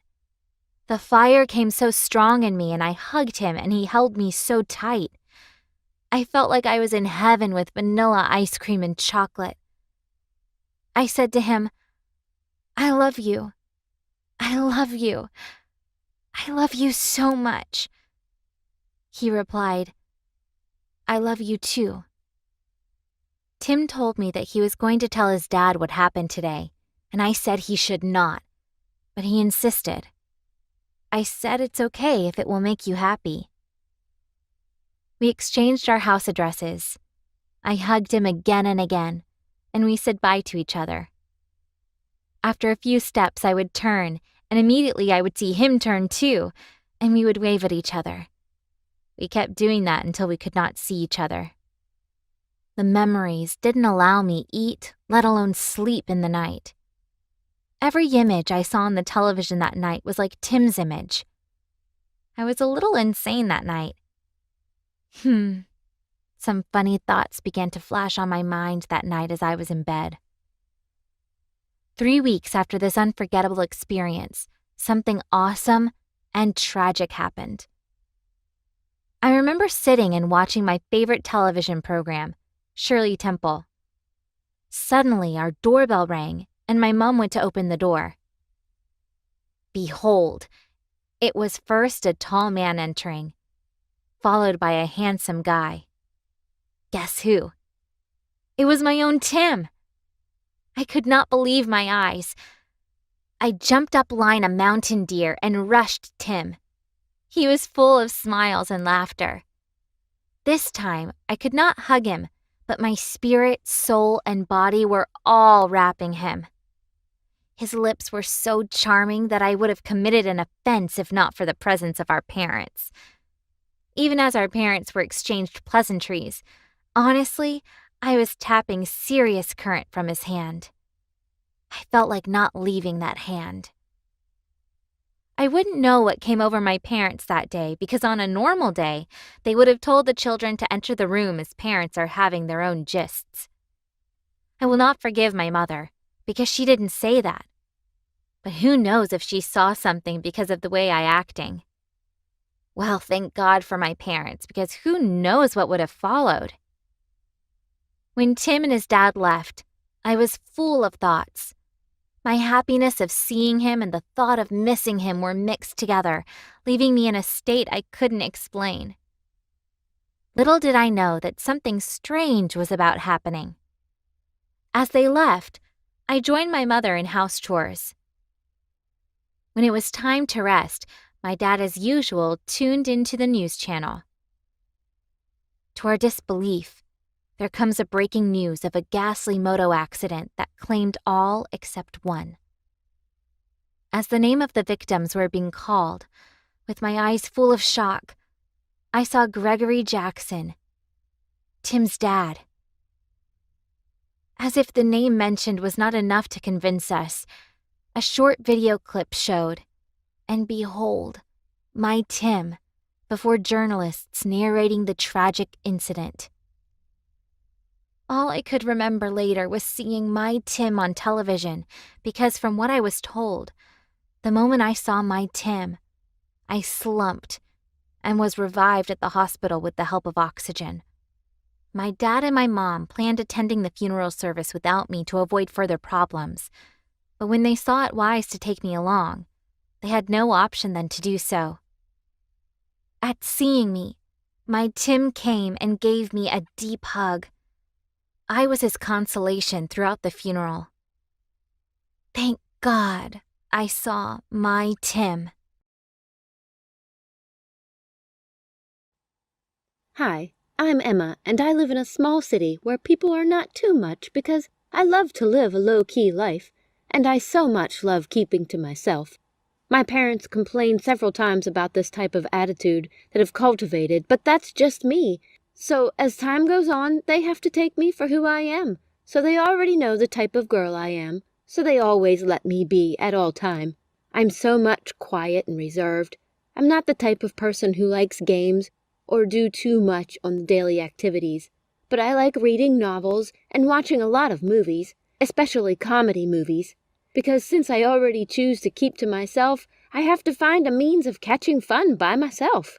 I attend a high school class where students have the choice to do what they like and want. Whenever I'm in class, I'm always reserved and quiet, always. But I do have friends who always love to force words out of my mouth whenever they are around me. I love going to school every day, if not for anything but for the sake of seeing my friends, because I will surely talk whenever I'm around them. On this beautiful morning when I got to class, I noticed a letter was dropped inside my locker, which was so unusual. I decided to open the letter after the class, but while the teacher was in class teaching, all my mind was on was the letter that was dropped inside my locker. Immediately when the teacher left the class, I opened it, and what I discovered was a love letter, which I did not know who dropped it there. I tried to pay so much attention to every guy I came in contact with in class so as to get who dropped the letter, but it was not too available. After a long period of staying in class during the break hour, my friends came to my seat to meet me, and then they all said we should go outside to get something. On our way out, some guys came our way, and trying to get our attention at first, I looked at all of them, thinking maybe it might be one of them that cultivated the habit of dropping the sticky note inside my locker. But with all their facial expressions, I don't think any of them can do such. They tried stopping us, not moving any step out of there, and all we just have to do is to comply. But all of a sudden, a teacher decided to come our way. Then immediately they noticed that the teacher was coming our way. They all left instantly, and we proceeded in getting what we wanted to go by.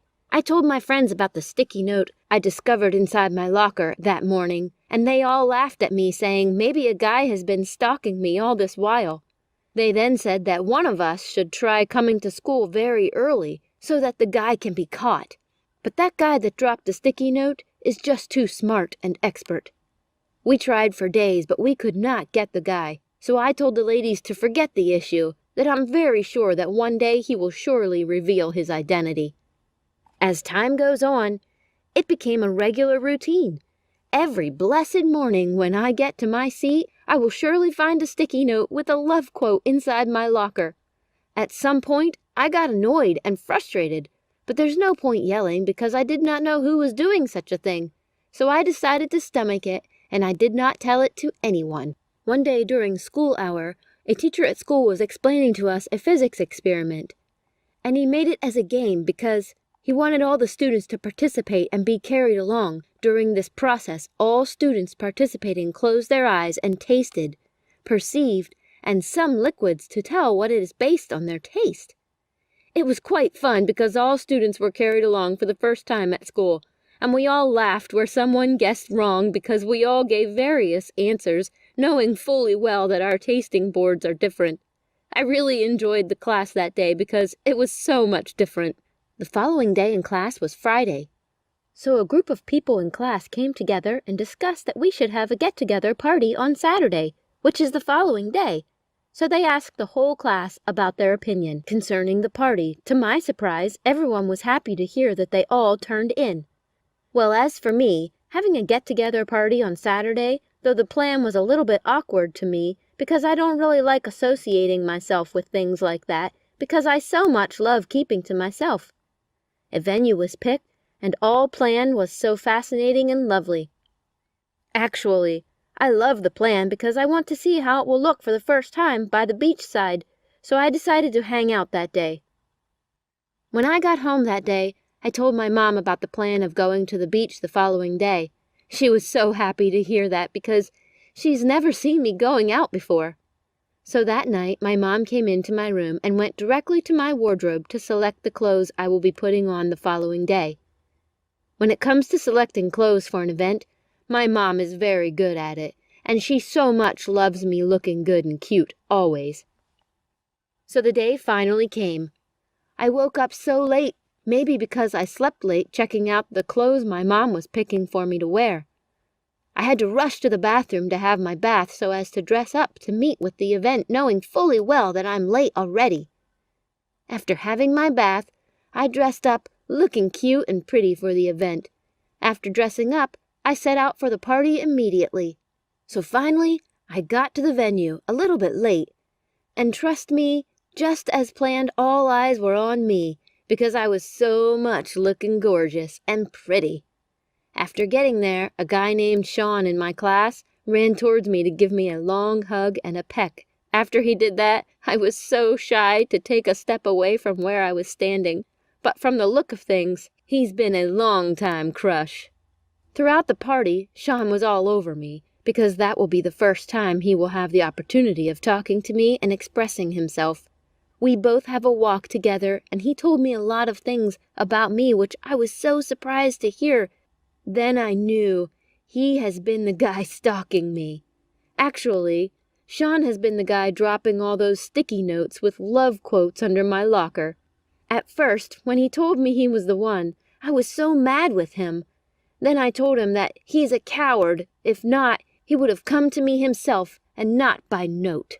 Then he said he did not know what I was going to say because he did not want to be too forward. Then we both smiled and laughed together. Then we moved on with the party. We hung out and made a walk through a beach and had fun, and then we all decided to go to a friend's apartment. So a small group of us went into the apartment, and here comes the idea to play a blind taste game, similarly with a game we once played at school. I was so anxious to play the game, but at the same time, I didn't want to join.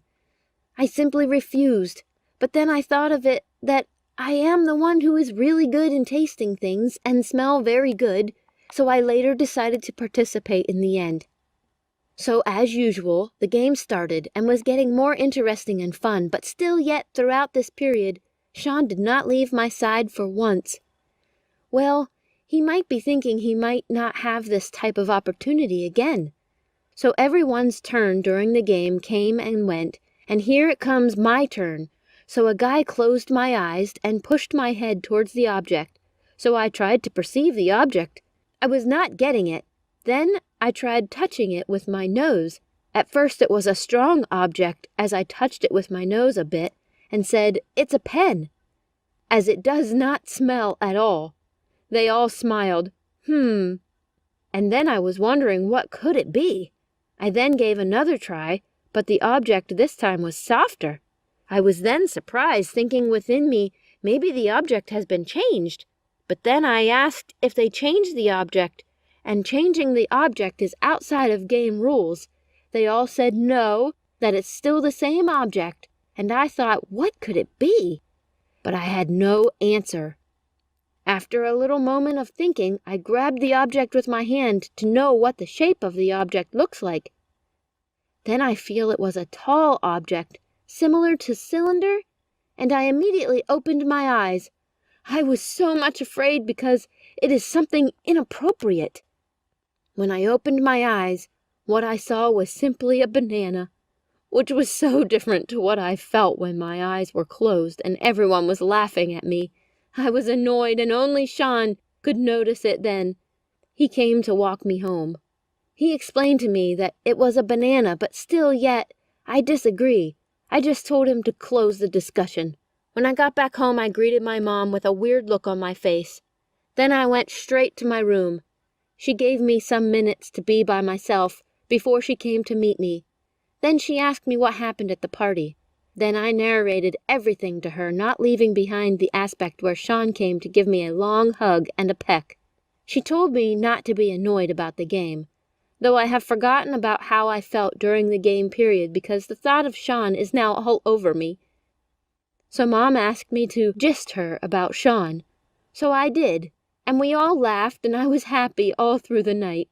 When I got back to school, I discovered that I did not see the sticky note as usual.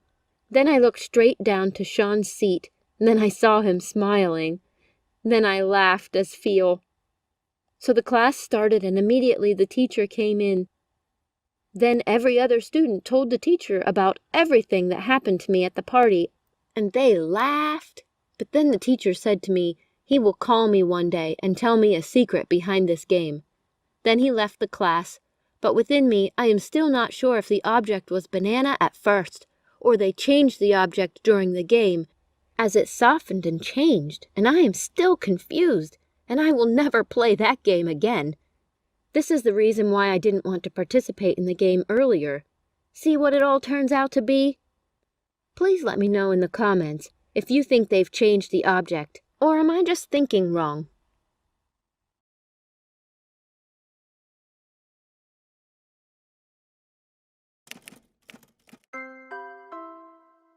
The taxi driver who loved me. Hi, today I will tell you a story that taught me a lot of lessons.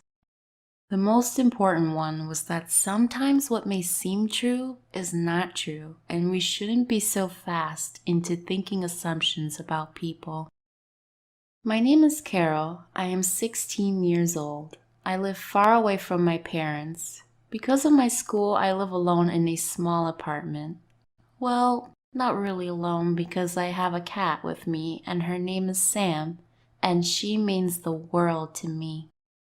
We do everything together and go to every place together. She is my family here when I am feeling down. I play with her and all the sadness just simply fades away, and it's like she's an antidepressant to me.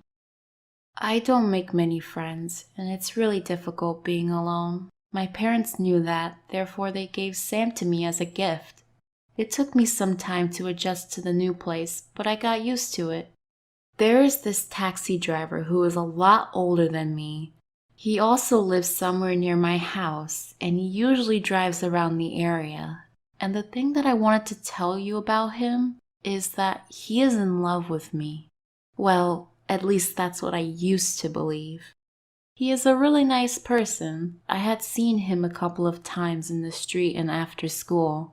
We talked for a while and I realized that he is in love with me. He is always so nice to me, and sometimes too nice. It made me a bit suspicious about him and his intentions. Being a girl of my age who lives alone, I was a bit careful about these things. I had been in his taxi several times and nothing wrong happened. One day I went to the market to buy some cat food for Sam and some things for my apartment. I took Sam with me because I never leave her alone. I took the bus to get to the market because it was really far away from my house. When I got to the market, I bought cat food and other household accessories that I needed, and after shopping for a while, I got really tired and thought, I I might eat something because my house is very far away from the market. It would take a lot of time to get there, so I looked for a restaurant and had a meal there. I was so busy shopping and doing other things that I completely forgot that it's gotten so late, so I went to the bus stop. After that, unfortunately, I just missed the bus by a minute. The next bus was going to come in an hour. I waited at the bus station for almost half an hour with my cat, and still half an hour was left. The time was moving so slowly. Seconds seemed like hours. There were some passengers waiting at the bus stop. One of them told me that sometimes the next bus takes about 2 hours to get at the stop. And that got me really worried because the sun had almost set. There was no sign of the bus, and after some time, a taxi stopped in front of me. When the window got rolled down, it was the same man about whom I was telling you guys about. He told me that he had completed his shift and was heading home, and coincidentally, he saw me at the bus stop since his home was near mine. He suggested me to get into the car with him and he would drop me off at my home. I got really worried about what to do because it was getting so late and still no sign of the bus, and I was afraid that he might do something to me. After thinking for a while, I decided to get into the car with him. I got in the back seat and he started the car. It was a long journey in front of us, so he started to ask questions about me and we started talking. During our conversation, he was being a bit flirty and was staring at me the whole time from the back of the mirror of the car. Honestly, guys, I was a bit scared too. But I had Sam with me, so I overcame the fear and tried my best not to let him know that I was scared. By looks, he looked like a decent man. Something wrong wasn't expected from him, but still my mind was creating different situations about what could go wrong. And guys, there were a lot of things that could have gone wrong in that ride. We were halfway into our journey that he suddenly stopped the car and looked at me. Imprecise, he was looking at my breasts. Then he bent his neck and he tried to grab my chest. Well, at least that's what I thought he was doing. But that didn't happen. I had Sam in my hands. At that moment, I had no idea what to do. I was in severe shock at the moment, so I closed my eyes. But turns out he was picking up Sam, and I thought he was going for my breasts. I got really shocked and frightened at that moment, and he realized that. He felt so guilty and apologized to me for grabbing Sam like this. But then he explained why he did that. When he was young, he had a cat just like Sam. He showed me her pic, and the resemblance between his cat and my cat were uncanny. He told me that he loved her so much and told me all the stories about his cat and all the adventures him and his cat had. I asked him where his cat was now and what happened to his cat. This question brought a huge deal of sorrow on his face, which gave me the answer to my question. Then he told me that once he was going someplace and he had a really big accident. The cat was with him in the accident, and unfortunately, the cat couldn't make it out alive from the accident. He was also really injured, but he was more sad about the loss of his cat than his own injury. I got so sad after hearing all this because I couldn't even imagine what I would do if something like this would happen to Sam, because she is my everything, my whole world. After that, we talked for the rest of our journey, and we became good friends too. Though I love Sam a lot, I told him that he could play with her for some time if he wants to, because I had an idea of the pain from which he was going through. He told me that it's a really nice gesture from my side, but he couldn't take Sam away from me. He said he didn't want me to go through what he went through when he lost his cat. We didn't realize in our talking that we had reached home. I wanted to talk to him more, but I guess that was it. He dropped me off at my apartment. I offered to pay for the journey, but he didn't take a single penny. I even tried forcefully to give him the money, but he didn't take it. So I thanked him a lot and went inside my apartment. He also went to his house after that. When I was about to sleep, I realized that he was only looking at my cat and he was only being nice because he was a nice person. He didn't have any wrong intention. At that moment, I reflected upon how wrong I was and was really feeling ashamed for thinking this wrong about such a nice person. I wanted to tell him all this and what I thought about him and how wrong I was. I really wanted to apologize to him many times, but never got the courage to do so. We humans are really fast in judging people. We all are. We start making up assumptions about a person, that what type of person he or she is, and we stick with false assumptions, but when we realize that our assumptions are wrong, we are all left with nothing but guilt. That day, I learned an important lesson that is going to stick with me forever, which is we should never be so fast into making assumptions about people. We have to at least give them a chance to explain themselves. If you like my story, kindly like this video and tell me in the comment section what you think I should have done. Should I have told him or not telling him was a good decision? Also share any similar experience if something like this happened to you. And don't forget to subscribe and hit the bell icon.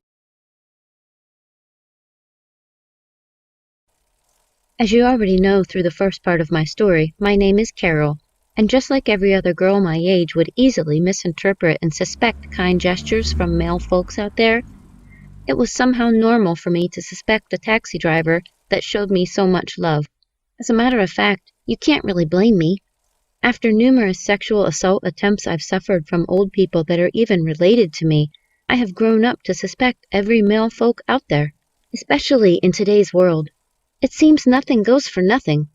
Indeed, every act of kindness is suspicious. However, these reasons didn't in any way make me feel better. I still felt I owed the man an apology. Unfortunately, unlike other days, it was a little bit difficult to come across the taxi driver. Subconsciously, I was eager to see him again. Well, in one of the evenings after a stressful day at school, I decided to go out for a walk, and boom, we met. Actually, I couldn't really hide the excitement. It was too obvious judging from the way I reacted when he got out of the car and extended his hand for a handshake. I held on firmly to the hands and smiled back. After exchanging pleasantries, the first thing he said was that he bought a cat that's very similar to the one he lost in that fatal accident back then. He described how adorable the cat is and how much he wants me to see her for myself. Personally, I was happy for him. At least this new cat would help him get over the loss of the previous one. As funny as it might sound, I realized that all the while we were still holding hands, and he was gently caressing my palm in the process. I didn't want to make the mistake of misinterpreting his intentions once again, so I overlooked it. After telling me more about his new cat, he softly invited me to visit his place and see the cat for myself. I accepted with the condition that it would only be possible during the weekend or any day I'm less busy at school. Since I didn't have much to do in school that week, one of these days I later decided to pay the taxi driver a surprise visit. I got into his apartment, since the door was open, and I saw the cat lying down on the sofa. Just like he described her, she was the perfect beauty, and I couldn't help but play with the cat's fur. It was soft and awesome. The cat, on the other hand, was staring at me with this confused face, and I couldn't help but smile back at her while whispering my name to her. After a few minutes, the taxi driver came in from the next room to meet us, having our inaudible conversation, and burst into a loud laughter. In no time, he jumped on the sofa and was struggling to gain the cat's attention, but it was as if the cat already fell in love with me. She fixed her gaze on me and kept meowing in a sweet manner whenever I made a statement, as if she was also giving me replies. Before I knew what was happening, I've spent hours playing with the cat and the taxi driver, and it was already too late for me to go back home. The taxi driver noticed that I was nervous, so he promised that he'd drop me at home and that I should not worry. Although I'm someone that does not like disturbing or stressing another person too much, I had no choice but to allow him to take me home, considering how unsafe it was to go alone. In a flash, the taxi driver was already in his bedroom to wear his clothes and also pick the car key. In no time, we started the trip, and this time around, it was not really a boring journey compared to the previous ones I had. The truth is that by now, he had already gained my trust through his actions. So we were more like friends now. He told me a lot about himself, and I felt I'd be considered boring if I didn't also contribute to the list. I had to tell him how my parents never once allowed me to eat ice cream since, according to them, I'd get cough from cold. We laughed at the misconception about ice creams I grew up with. It was funny because ice cream is like every child's favorite food, whereas I never had the opportunity to taste it once. From the ice cream discussion, we started talking about school life during his days and how it is now. I noticed that the taxi driver slowed down and then branched into a parking space before stopping. On the left side of the road, I observed that the place was a market, and deep inside, I kept wondering why he stopped. I guess he also noticed that I was uneasy and decided to break the silence by saying, "Please, I want to get something from the market. I'll be right back." And then he winked at me. His winking was so bad, it got me cracking up with laughter. In split seconds, the taxi driver was already back in the car, and somehow I was unsure if he was able to get whatever he went in to buy. With hands on his back, he said he had a gift for me, and that I should promise him that I won't reject it. I began to imagine what could possibly be in the gift he got for me. Sluggishly, I nodded in affirmation that I won't reject it. Well, even after agreeing to collect the gift, he still didn't allow me to see what was inside the bag. He stepped into the car and we continued our journey, but in silence. After some time, he stopped the car and came to the back seat where I'd been sitting all along, and then opened the bag slowly. Right inside, the surprise he got for me. A big, creamy, mouth-watering ice cream. As a matter of fact, it was really the best surprise I could get. As a matter of fact, it was really the best surprise I could get, and it actually made me realize that dreams do come true. And it actually made me realize that dreams do come true. It was hard to resist the urge of hurriedly dragging the parcel from his hands. He smiled as he watched me eat the ice cream with all amount of seriousness. Since the car was already too hot, the ice cream started melting, and I had to eat it faster and rapidly. With the way I was devouring the ice cream, the taxi driver had to promise me that he'd get me more next time. He turned over to the driver's seat and we continued the trip. He turned over. All of a sudden, we heard a sudden bursting sound, and he held the brake. After careful observation, he noticed that one of the tires actually picked up a sharp object and got deflated. It was actually frustrating because the whole unfortunate scenario happened in the middle of the road. Since the taxi driver is always going around with most of the repair equipments in the car, he got out and in no time was able to fix the tire issue with the spare he had. Well, although he tried repairing it, the car still needed the services of a professional. They had no choice but to manage. After adjusting the tire for some time, he started pumping air into the fixed one. This made a little disgusting noise, and I had to close my ears until it was over. Immediately, he was done. We continued our journey again, but before we could get to my apartment, we noticed that the taxi driver's cat that was with us all through the time we spent together was nowhere to be found. Our fear was that maybe we left her where the car crashed, and so I decided to join him in search of the cat. We got to where the car crashed earlier on, and we looked all around, but we found nothing. We got so disturbed and even had to enter the nearby woods, but our search was still futile. Then and there a thought came into my head, and I had to tell the taxi driver that maybe the cat had returned home to the house after they left her in the street. After saying that, we entered the car and headed back to the taxi driver's house to check if the cat was there. Luckily enough for us, at arrival, we saw the cat crying in the house. We both embraced her and kind of tried explaining how much we have looked for her. She stopped crying and kept rubbing her fur gently on us. By now it was already too late, and considering the condition of the car, I didn't want the taxi driver to risk anything just to drop me off. So I just asked him if I could sleep over that night at his place. Actually, I had so much confidence that nothing will go wrong. like I expected, and he agreed and said I could sleep with him and the cat together in the bed if I wanted to. The suggestion was okay with me, but I told him I had to take my bath first since the day's stress actually got me sweating profusely. He showed me his bathroom and I took my bath but had to wear the same clothes I wore before. I came back and laid down on the bed with him, and just a few minutes after we started discussing again, we suddenly heard a knock on the door. And since it was late in the night, we were both worried and scared. The first thought that came to my mind was if it was actually armed robbers. I was literally shaking in the bed. The taxi driver summoned up courage and opened the door, and right there were 2 policemen and my parents with them.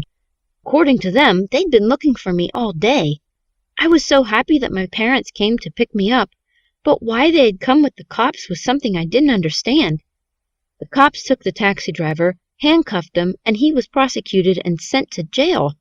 The cops thought that he actually did something bad to me, but I told them he was a good man and he had never done anything bad to me, but they didn't really believe anything I said.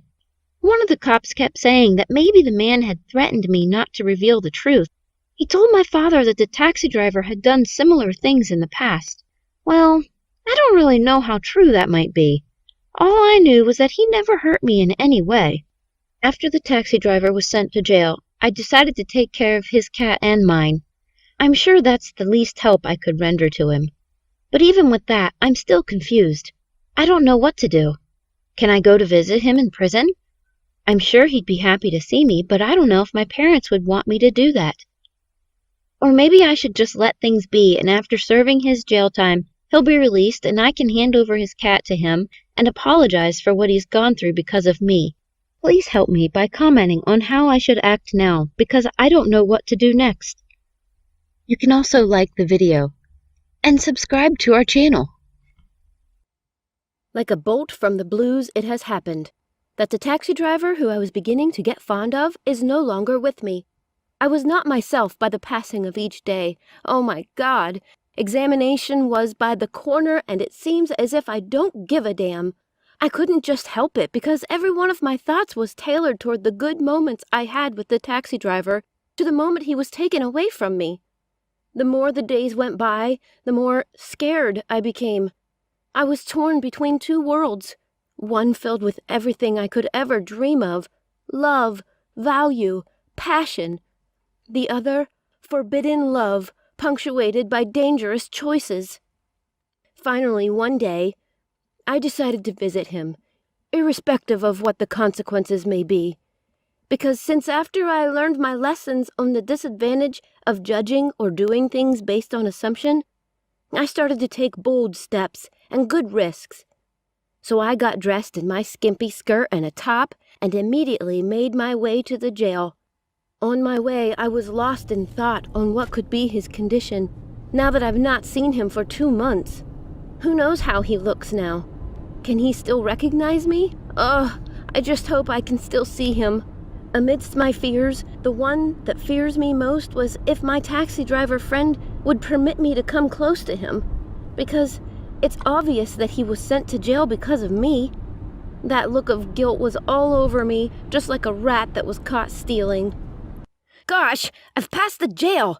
I screamed at the taxi driver that was driving me. "Are you stupid?" I rudely screamed out of annoyance. "You've passed the jail!" "Oh, sorry, ma'am. I was expecting you to tell me you want the light." The innocent taxi driver responded in a polite manner. Then I got conscientious of myself. This is not me. I was overreacting and transferring aggression because of what I'm about to face. Then I apologized to him and asked him to take me back to the jail, which we have already passed. He gave a slight sigh and headed to the roundabout to take an upturn back to the jail. At last we got there, and I alighted immediately in a hurry, heading to the gate when the taxi driver yelled out, "Madam, you've not paid me." I immediately came back and paid him in a hurry. Am I having a psychological problem or what? What's really happening to me? I seem not to understand myself anymore. Immediately, I got to the jail. By this time, I became intensively nervous. I got this feverish feeling all over me, causing me to shiver. Immediately, I saw the policeman walking up and down. I had to compose myself immediately. I got to the table where I was queried of who I came to see and who he is to me. Remember, I've decided to deal with pretense. So the true nature of what I felt for the taxi driver made me want to say something beyond a friend, but I sensed it could complicate issues, as my parents are already involved in the case. So I just told them that he was just a friend. After the interrogation, I was asked to register my details, which I did without compulsion. I was taken to another room where I waited for him to be brought out. Oh, my heart skipped a beat as I looked at my friend. He has really changed a lot. His beard has grown so long and bushy. He used to be lean, tall, and handsome. But right now all those physical appearances are thrown to oblivion. How I wish I could find this thin air where they disappeared to, so I can restore them back. How impossible it is right now. Tears dripped down my cheek as I hugged him passionately, not letting him go. I felt like kissing away his tears, which were flowing like a river. His became uncontrollable that I had to instantly be strong for him. Suddenly, every fear that I had about him disappeared. He is too innocent and calm to hurt a fly. Talk more of committing a crime. I brought out my handkerchief and wiped away his tears. I promised him that I would do whatever it takes to see that he is out of jail. It's already been 2 months he's been in jail. Does it mean that nobody cares about him, and even his so-called uncle is not aware of his condition, for them to leave him like this? How have you been, dear? As you can see, I am fine, he responded with a smile, which I feel was not real. As I was about to ask him the next question in my mind, he continued, It has been hell here, not seeing you for months, Carol. I have lost all sanity, but thank God, now that I have seen you, I feel much better. Carol, eating has been difficult for me, but trust your presence have changed everything in my system. I felt pity for him because I am certain that his suffering is as a result of our friendship. His words were so passionate that they swam into my marrows and sprouted out the feelings I had for him. I must be honest, although I don't know if it is a wise feeling, but by this time I felt like kissing him, especially those tears that kept dropping down his cheeks. I felt this magnetic force pushing my lips to his as we stood opposite each other with the table serving as a barrier. But then I gained this consciousness again to discontinue the action. Then he held my hands across the table. Carol, he called, I need you to do me a favor if you really value me and want the best of my happiness.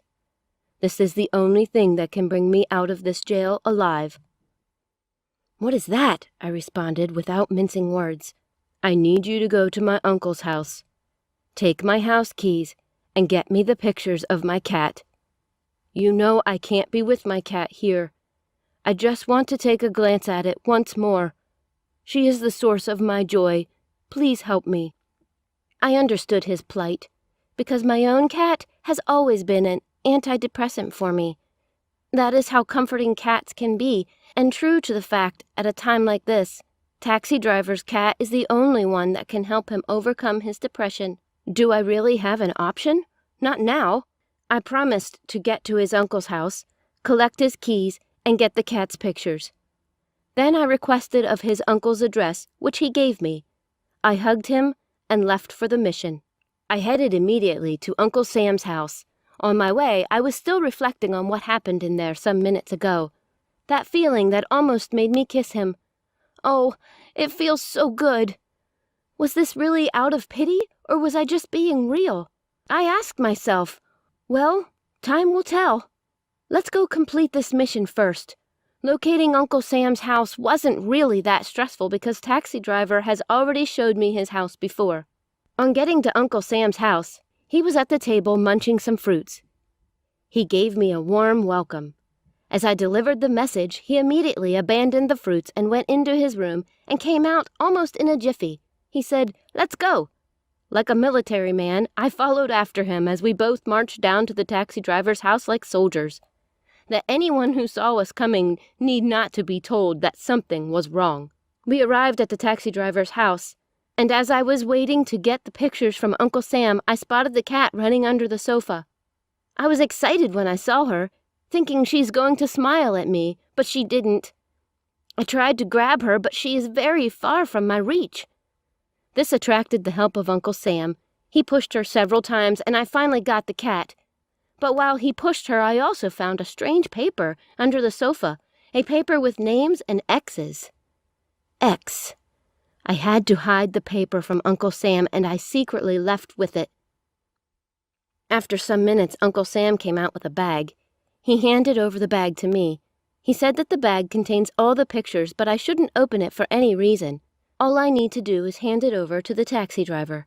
This bag will probably take the taxi driver out from the jail, he warned.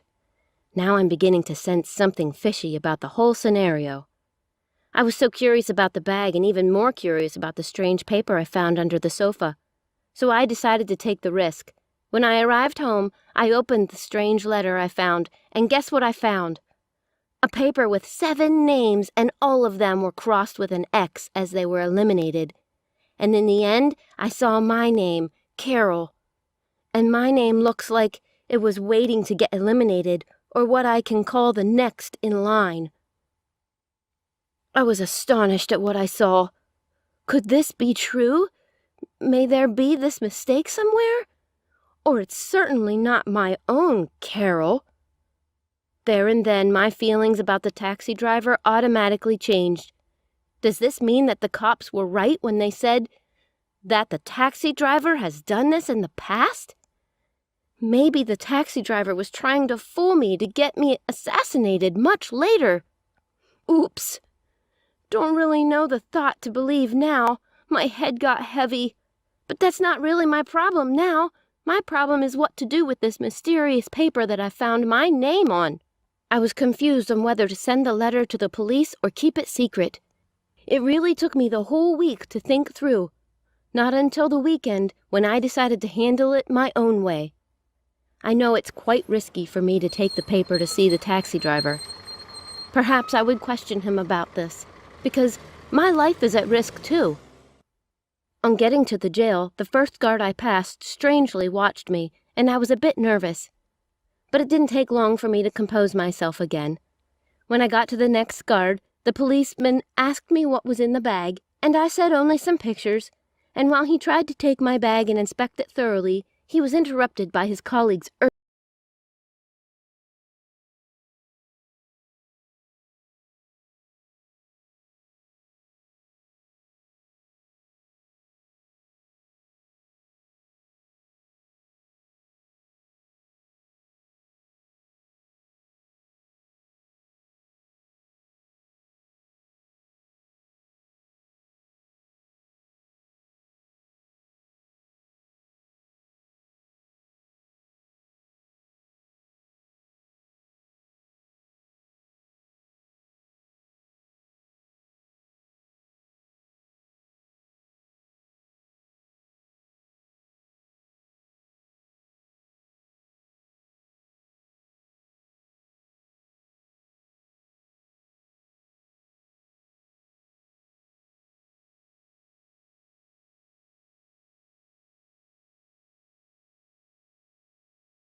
But I don't give a damn of whose axe is to be gored. I need to get this issue in my heart settled once and for all.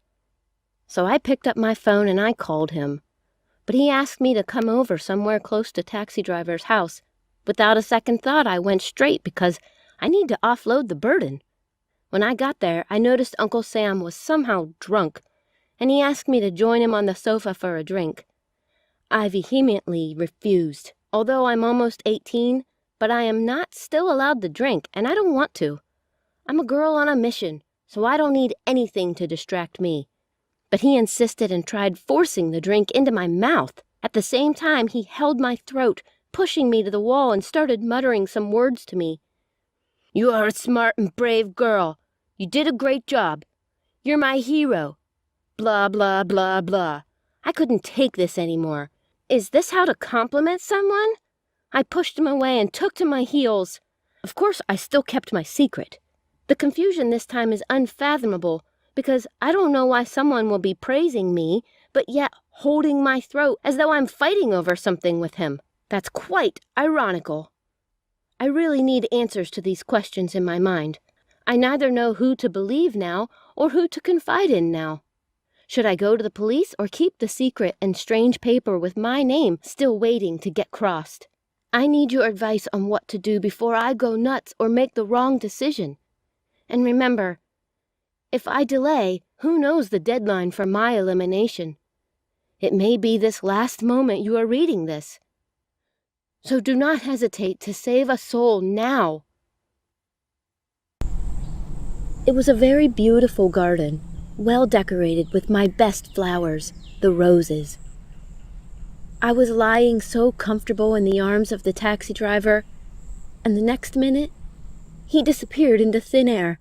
I searched and searched for him that I almost felt bad, but suddenly I heard a sound with someone closing my eyes with his soft palm. I needed no prophet to tell me that it was the taxi driver. He appeared from the second tree. Then we started playing hide and seek in the garden as the trees smile at us and the birds whistle their melodious love song into our ears.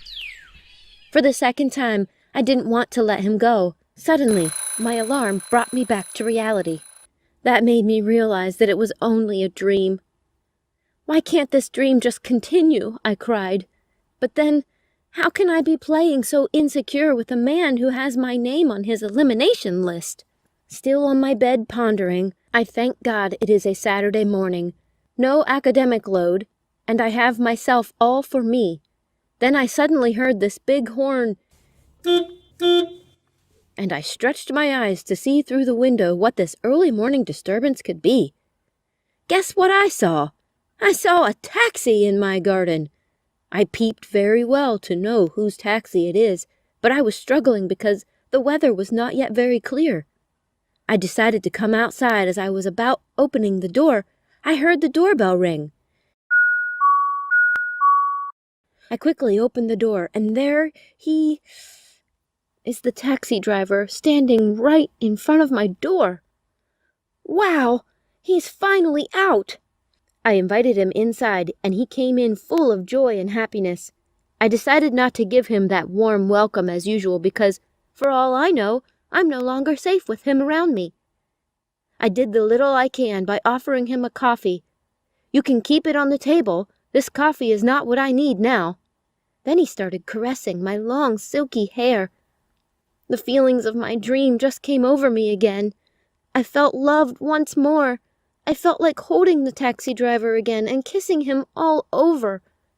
He gently drew my head to his chest and made me lie on it comfortably. Oh, this one place I always loved to be, on Daddy's body. But my parents are so strict that I never had such moments with them. Sometimes when I come close to him, seeking for just petting and care, the next thing would either be an interruption from a business call or a haste to work.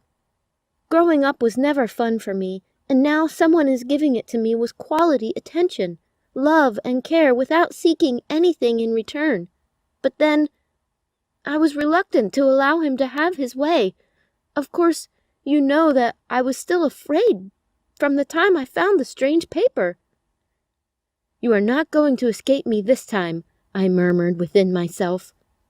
I was now very much out to talk to him about the papers I found, and when I was about to ask him, he interrupted me again. Let's go. I want to show you something, he said. I got more scared this time. Where is he taking me to?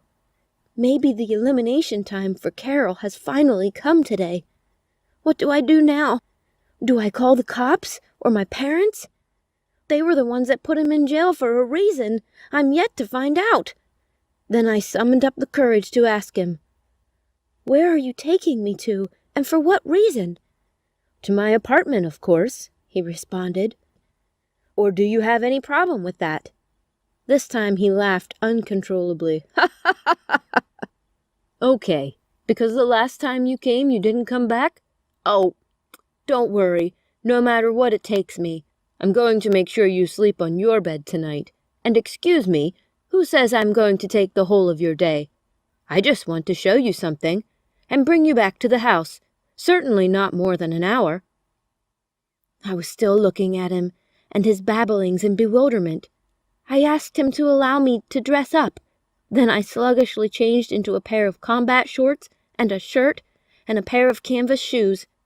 I consciously wore this attire with the sense that if anything should happen and it calls for me to take to my heels or fight, I will not have any hinges doing that.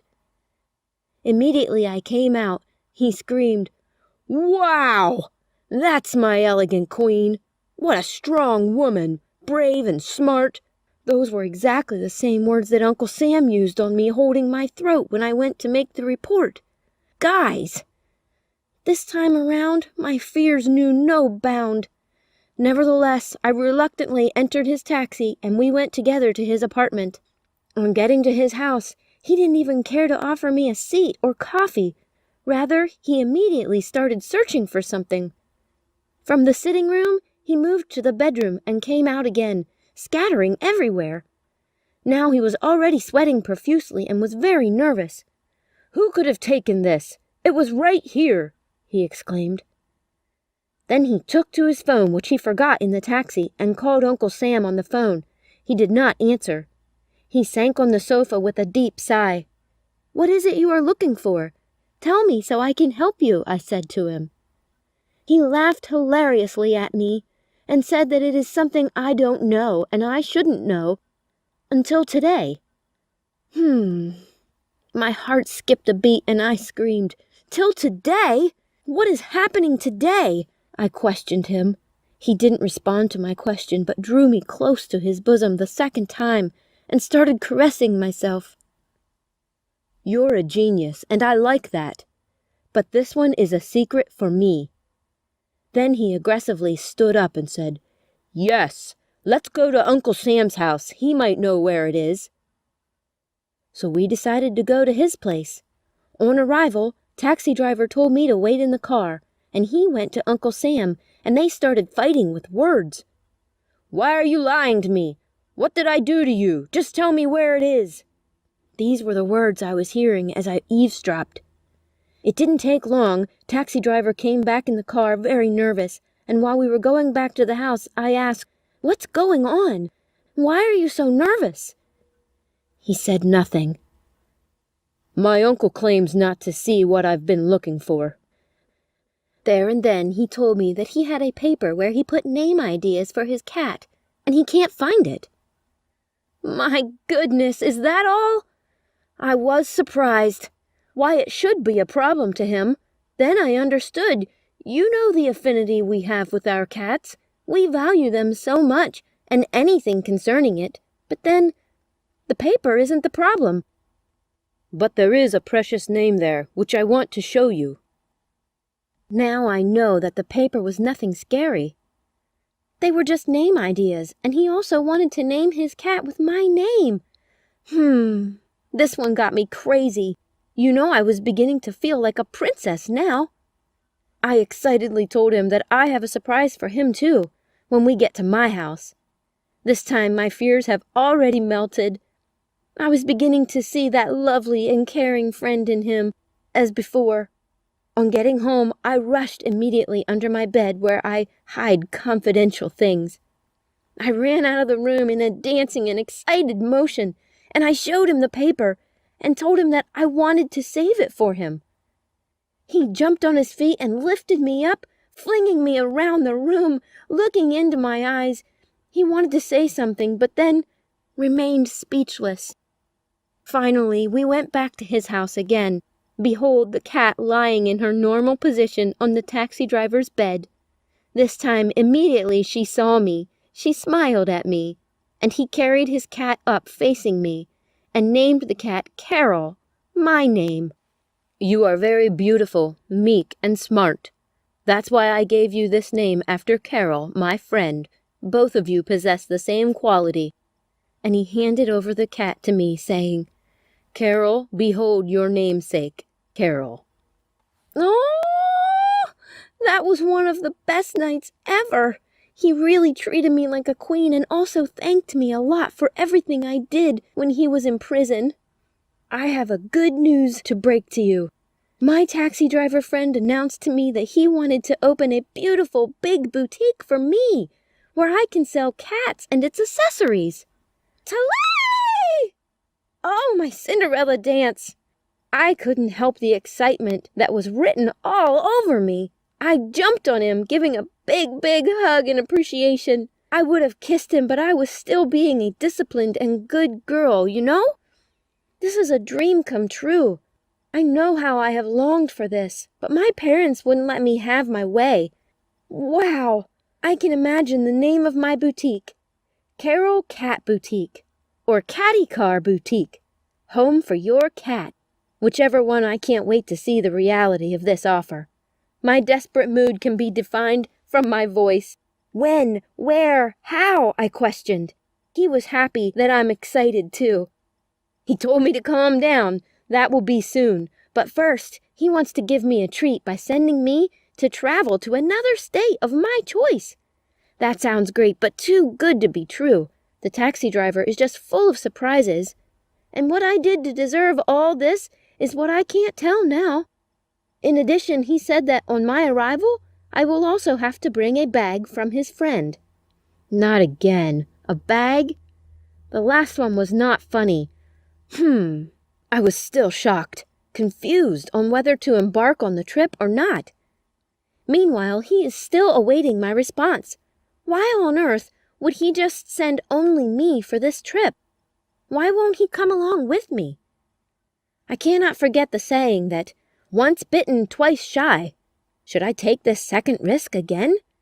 For sure, if I am to embark on this journey, my parents would not be aware of it. What if at this period my parents visit me in school, and what will be my response? How do I face my parents when I return? I'm thinking, what would go wrong? It sounds just like a free trip. But I told the taxi driver that I will think about that and let him know. Really? Hope you're not going to take all ages to think about this. I expected you to make it snappy and give me a yes, and then you leave the rest for me, because the next thing you will see in your hands is your plane ticket ready to go on board. He snapped his fingers. I still have no one else to confide in. What do you guys think? Should I make a free trip that's going to be fun and give me exposure and experience as a young girl? What should I do? Please let me know in the comments below.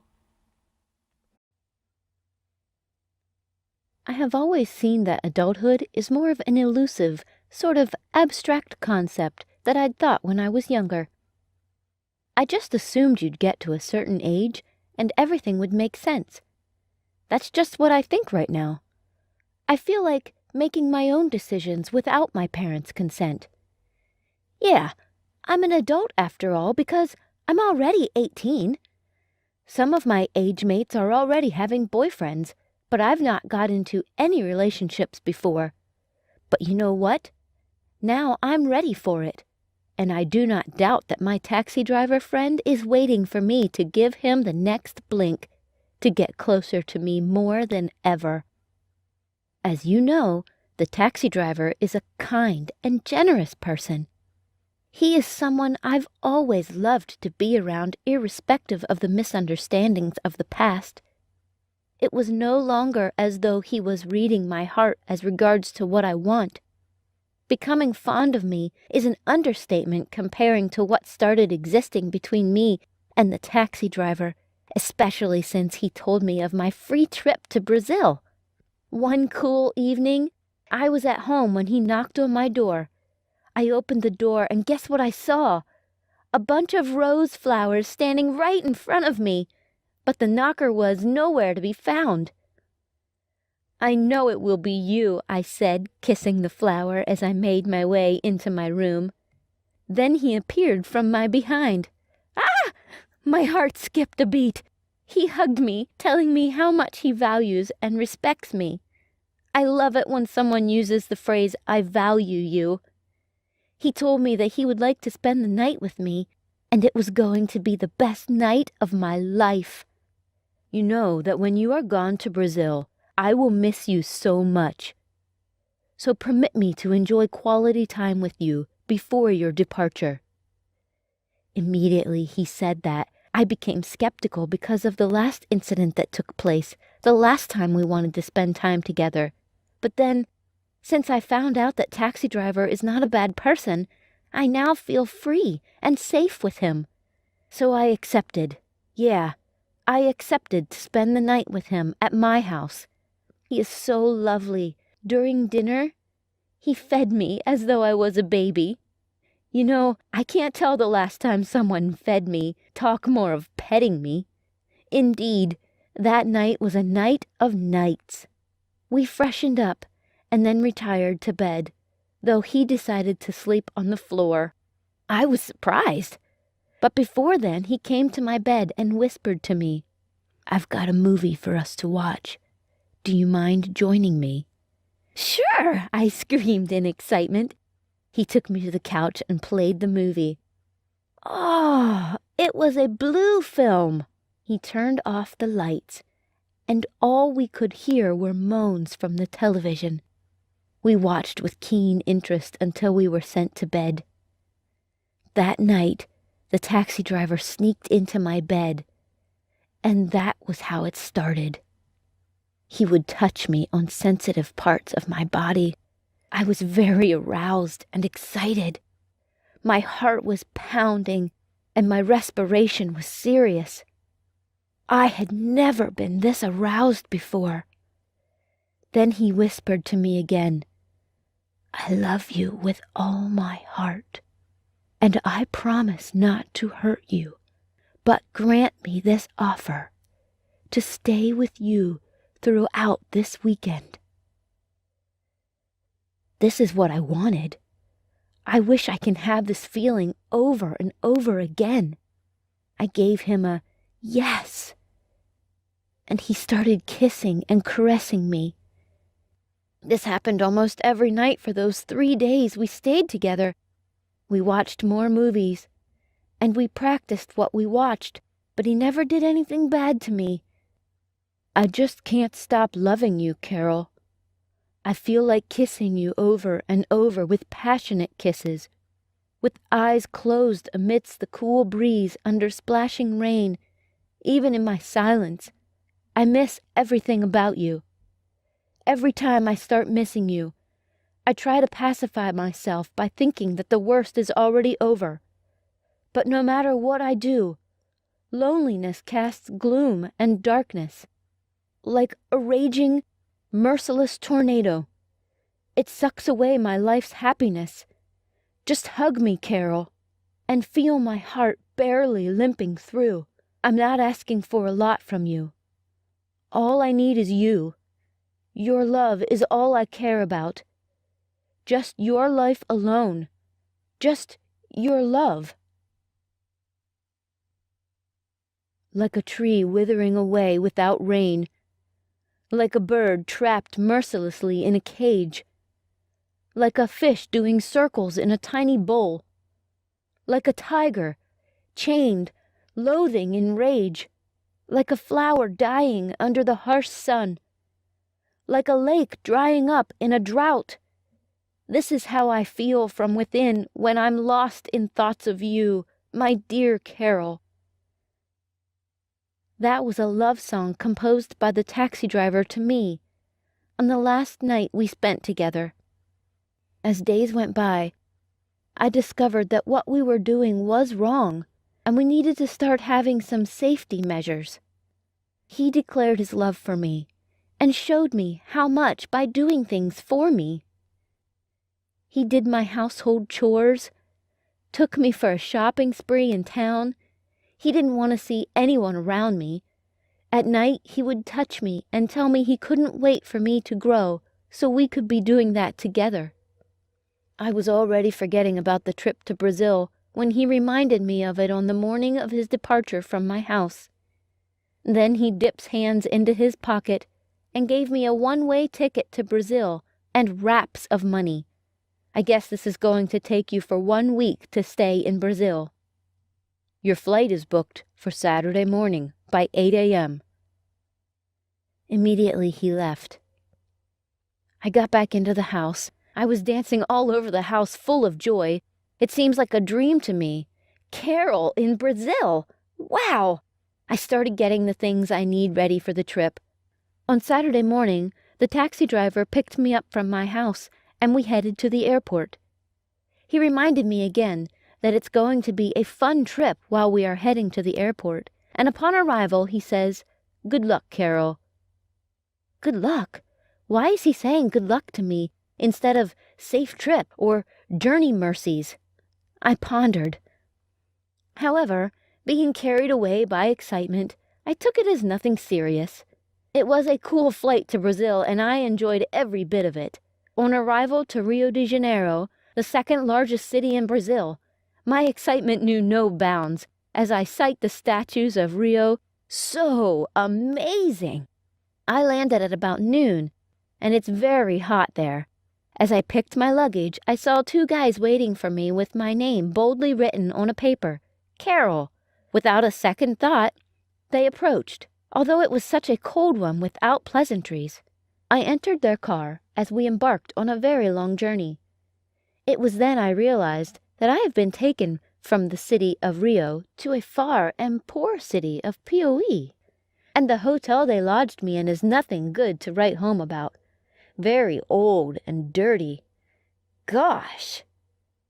Taxi driver, where are you? Was this what you promised me? I screamed. Out of depression, I asked the big guy if this is really where I'm going to stay. The big guy says, "Shut up, and you are not allowed to move from the hotel because the place is very dangerous." And they shut the door and left me. I was left alone. No dinner, no intercom connection. At midnight, I was scared the more because there was no light for me to even see myself, Carol. At 6 a.m. the next morning, the door was pushed open by one of the big guys. Just like when we first met, no pleasantries nor greetings comes. He hands 8 bottles of drinks filled with a purple fluid over to me and asks me to put it in a translucent bag. "What is this?" I asked him. He said, "These are the taxi driver's stuff. He needs them." I was getting more inquisitive this time as I saw the purple fluid drip again from the bag where I was parking them. "Why does he need this?" I asked again. He responded by saying that these are fantastic drinks and are produced only in Brazil. The big guy handed over my plane ticket to me to fly back with a fly time at 7 a.m. and shot the door saying, "I'm waiting for you downstairs. Hurry up." Oops, it's already 6:30 a.m. I somehow managed to fit all bottles to a bag, and we head to the airport. On arrival, the big guy left me at the airport and immediately disappeared. I innocently made my way to the control, and I queued together with other passengers. As I was waiting to get on the plane, a policeman screamed at me, "Hey, madam, please come with me." "What's wrong?" He sent me to a control check and asks what's in the bag. "I can spot that fluid dripping from your bag." I immediately told him that it's nothing but some drinks. In a twinkle of an eye, a lady came with a stick, opened a drink, and put a cotton board in the bottle, and the cotton board immediately turned from white to blue. Then the inspector said, "The result is positive for drugs." I was shocked. It was as if it were the movies. They started interrogating me without a break. "Which sent you? You're a drug pusher." They asked more and more questions, and I started crying. Then the police gave me the chance to call anyone for 1 minute, and after that will send me to custody. Who else will I call than my parents? I thought about the most lenient of my parents who can tolerate this bad news I'm about to break. "Okay, Mom." I called Mom on the phone. I told her that I'm in the police custody in Brazil. Mom is shocked, and the phone stops. I cannot believe it that I am sentenced to jail for 30 days. For what, I do not know. Guys, what wrong did I commit? What is my offense? Is it a bad thing to help a fellow? Please tell me, what should I do now? Help me by commenting on the video.